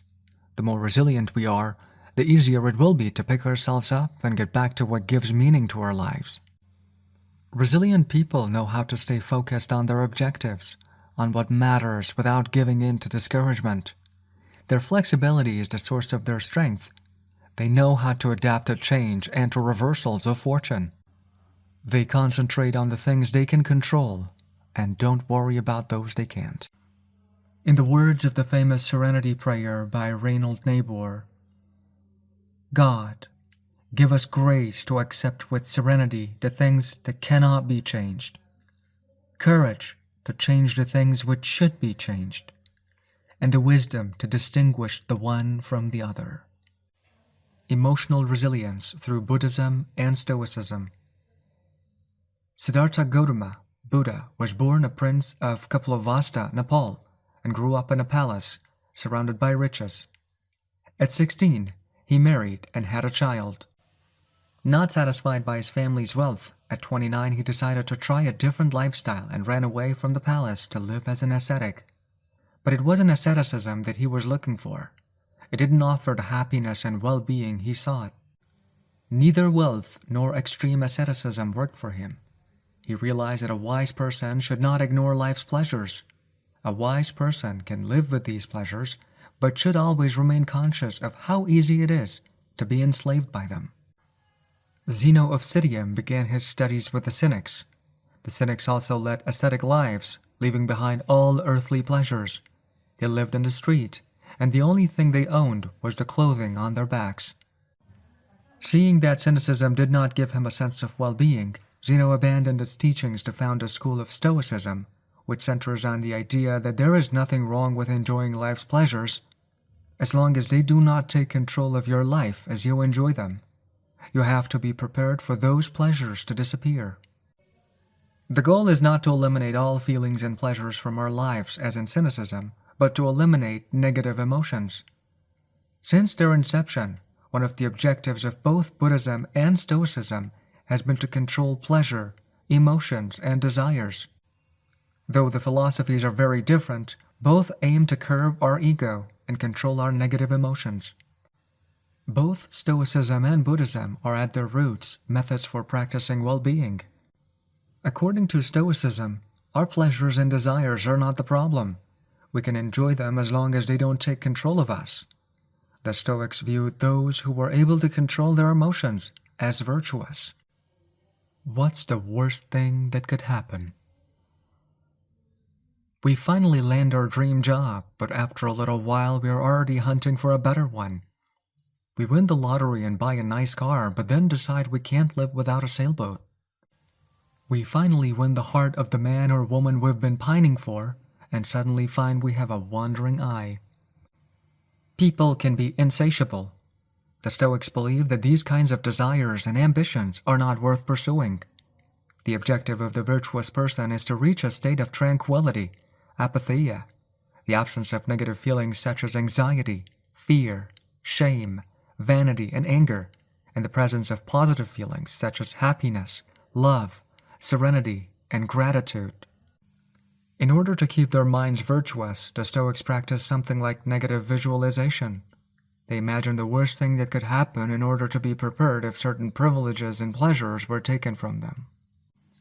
To practice negative visualization, we have to reflect on negative events, but without worrying about them. Seneca, one of the richest men in ancient Rome, lived a life of luxury but was nonetheless an active Stoic. He recommended practicing negative visualization every night before falling asleep. In fact, he not only imagined these negative situations, he actually put them into practice. For example, by living for a week without servants, or the food and drink he was used to as a wealthy man. As a result, he was able to answer the question, "What's the worst thing that could happen?" Meditating for healthier emotions. In addition to negative visualization and not giving in to negative emotions, another central tenet of Stoicism is knowing what we can control and what we can't, as we see in the Serenity Prayer. Worrying about things that are beyond our control accomplishes nothing.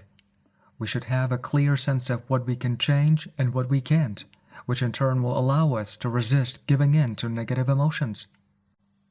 In the words of Epictetus, it's not what happens to you, but how you react that matters.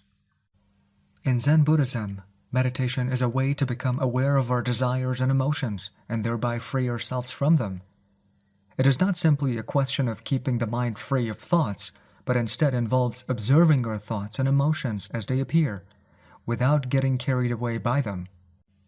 In this way, we train our minds not to get swept up in anger, jealousy, or resentment. One of the most commonly used mantras in Buddhism focuses on controlling negative emotions. Om Mani Padme Hum, in which is the generosity that purifies the ego. Ma is the ethics that purifies jealousy. Ni is the patience that purifies passion and desire. Pad is the precision that purifies bias. Me is the surrender that purifies greed. And is the wisdom that purifies hatred. The here and now, and the impermanence of things. Another key to cultivating resilience is knowing in which time to live.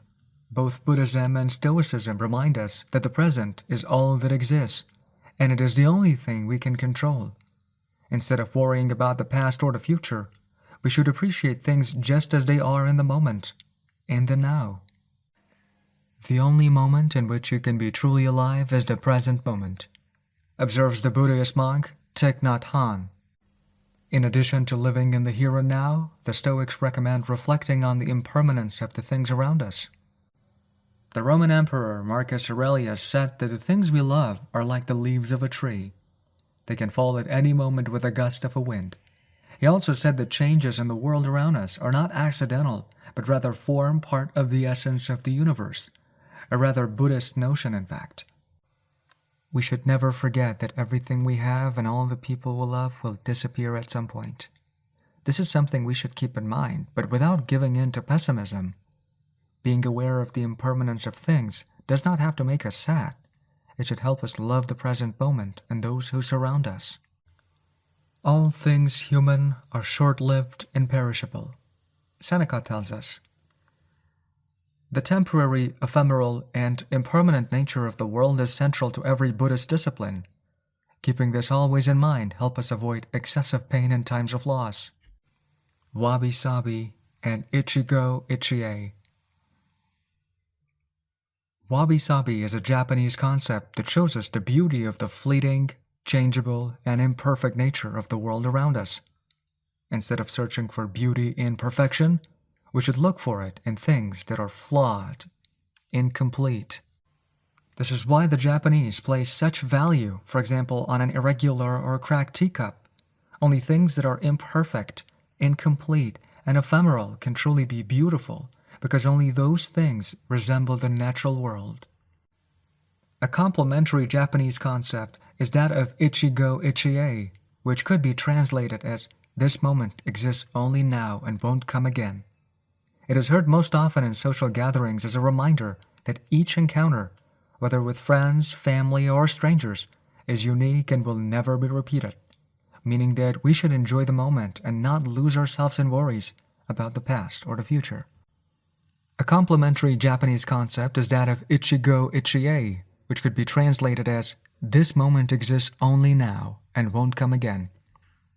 It is heard most often in social gatherings as a reminder that each encounter, whether with friends, family, or strangers, is unique and will never be repeated, meaning that we should enjoy the moment and not lose ourselves in worries about the past or the future. The concept is commonly used in tea ceremonies, Zen meditation, and Japanese martial arts, all of which place emphasis on being present in the moment.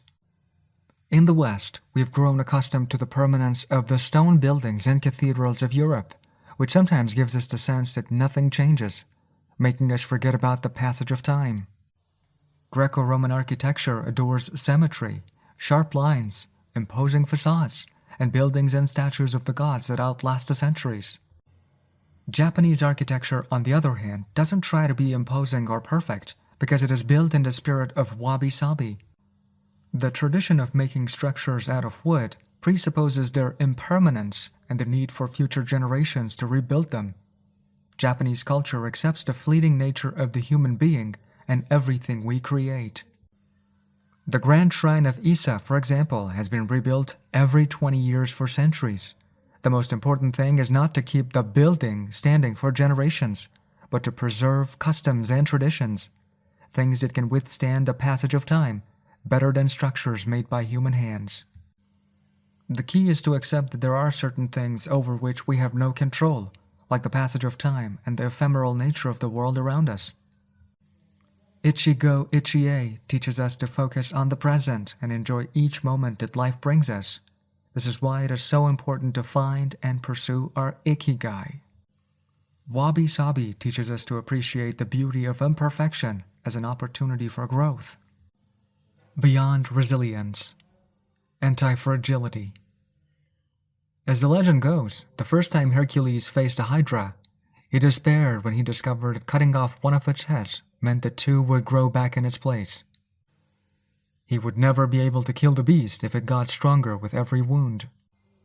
As Nassim Nicholas Taleb explains in Anti-Fragile, Things That Gain from Disorder, we use the word fragile to describe people, things, and organizations that are weakened when harmed, and the words robust and resilient for things that are able to withstand harm without weakening, but we don't have a word for things that get stronger when harmed, up to a point.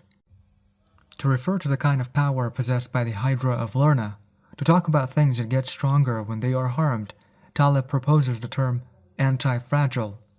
Anti-fragility is beyond resilience or robustness. The resilient resists shocks and stays the same. The anti-fragile gets better.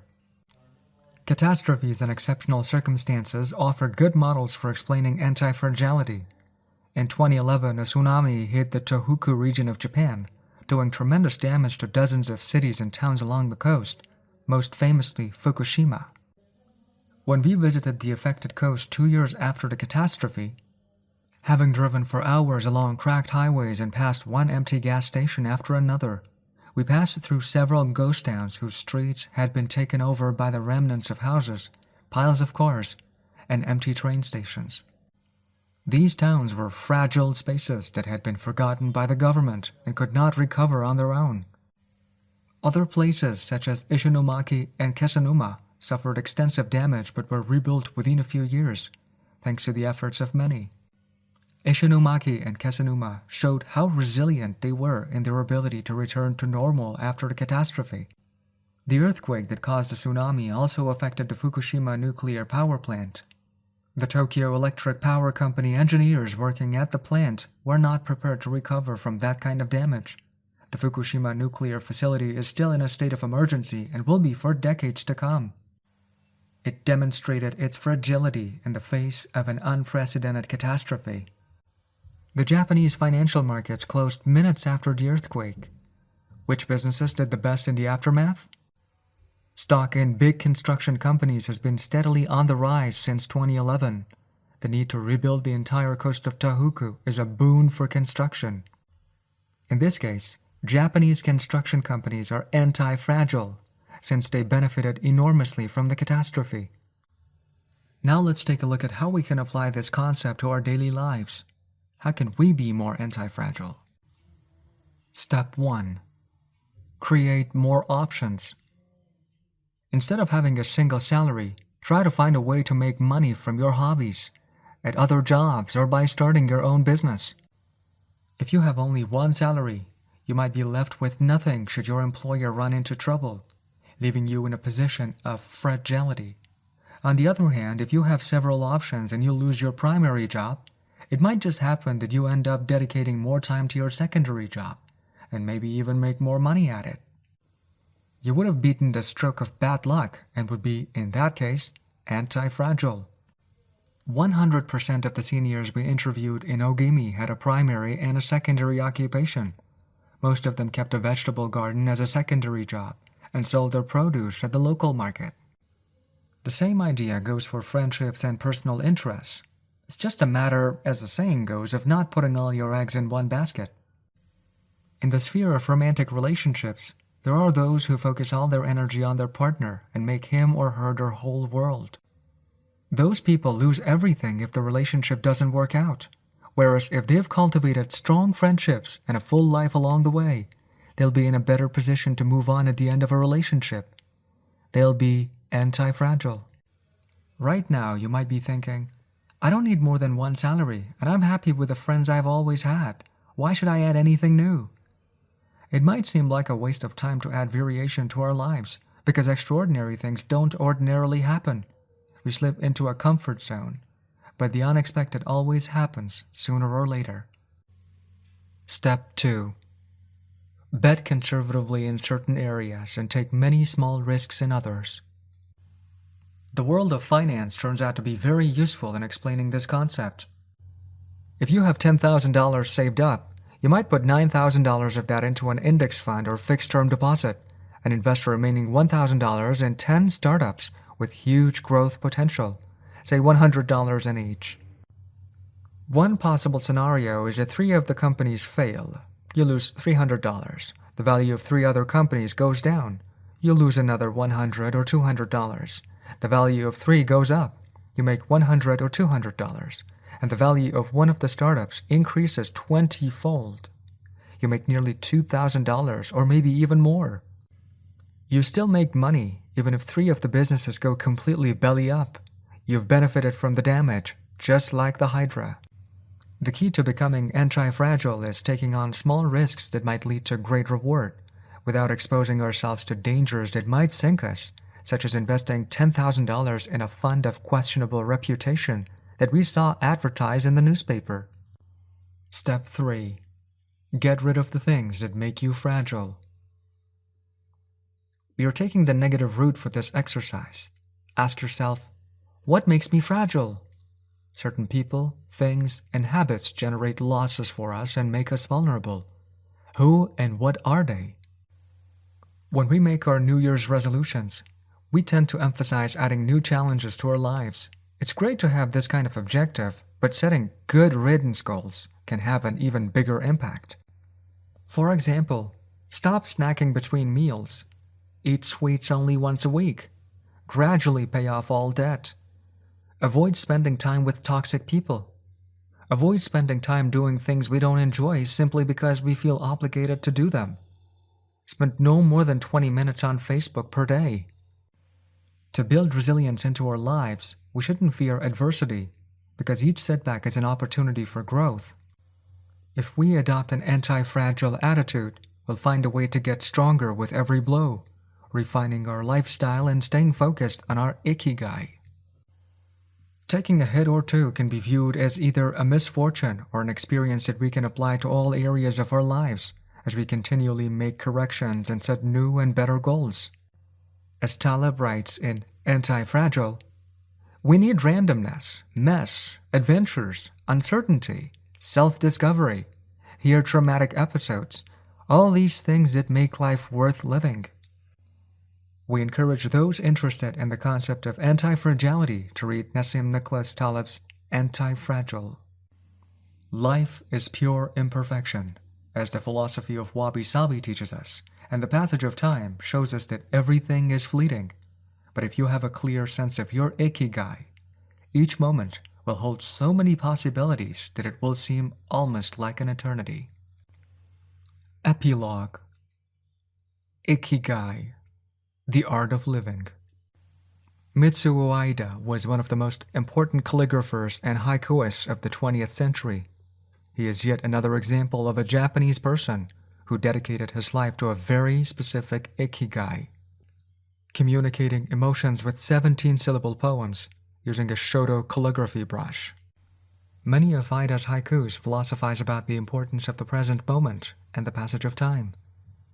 One could be translated as, "In the here and now, the only thing in my life is your life." In another poem, Aida writes simply, "Here, now." It is an artwork that seeks to evoke feelings of mono no oware, a melancholy appreciation of the ephemeral. The following poem touches on one of the secrets of bringing ikigai into our lives. Happiness is always determined by your heart. And one last one, also by Aida, means, keep going. Don't change your path. Once you discover your ikigai, pursuing it and nurturing it every day will bring meaning to your life. The moment your life has this purpose, you will achieve a happy state of flow in all you do, like the calligrapher at his canvas, or the chef who, after half a century, still prepares sushi for his patrons with love. Conclusion. Our ikigai is different for all of us, but one thing we have in common is that we are all searching for meaning. When we spend our days feeling connected to what is meaningful to us, we live more fully. When we lose the connection, we feel despair. Modern life estranges us more and more from our true nature, making it very easy for us to lead lives lacking meaning. Powerful forces and incentives, money, power, attention, success, distract us on a daily basis. Don't let them take over your life. Our intuition and curiosity are very powerful internal compasses to help us connect with our ikigai. Follow those things you enjoy and get away from or change those you dislike. Be led by your curiosity and keep busy by doing things that fill you with meaning and happiness. It doesn't need to be a big thing. We might find meaning in being good parents or in helping our neighbors. There is no perfect strategy to connecting with your ikigai, but what we learned from the Okinawans is that we should not worry too much about finding it. Life is not a problem to be solved. Just remember to have something that keeps you busy doing what you love while being surrounded by the people who love you. The 10 Rules of Ikigai. We'll conclude this journey with 10 rules we've distilled from the wisdom of the long-living residents of Ogimi. 1. Stay active. Don't retire. Those who give up the things they love doing and do well lose their purpose in life. That's why it's so important to keep doing things of value, making progress, bringing beauty or utility to others, helping out, and shaping the world around you, even after your official professional activity has ended. 2. Take it slow. Being in a hurry is inversely proportional to quality of life. As the old saying goes, walk slowly and you'll go far. When we leave urgency behind, life and time take on new meaning. 3. Don't fill your stomach. Less is more when it comes to eating for long life too. According to the 80% rule, in order to stay healthier longer, we should eat a little less than our hunger demands instead of stuffing ourselves. 4. Surround yourself with good friends. Friends are the best medicine. Therefore, confiding worries over a good chat, sharing stories that brighten your day, getting advice, having fun, dreaming. In other words, living. 5. Get in shape for your next birthday.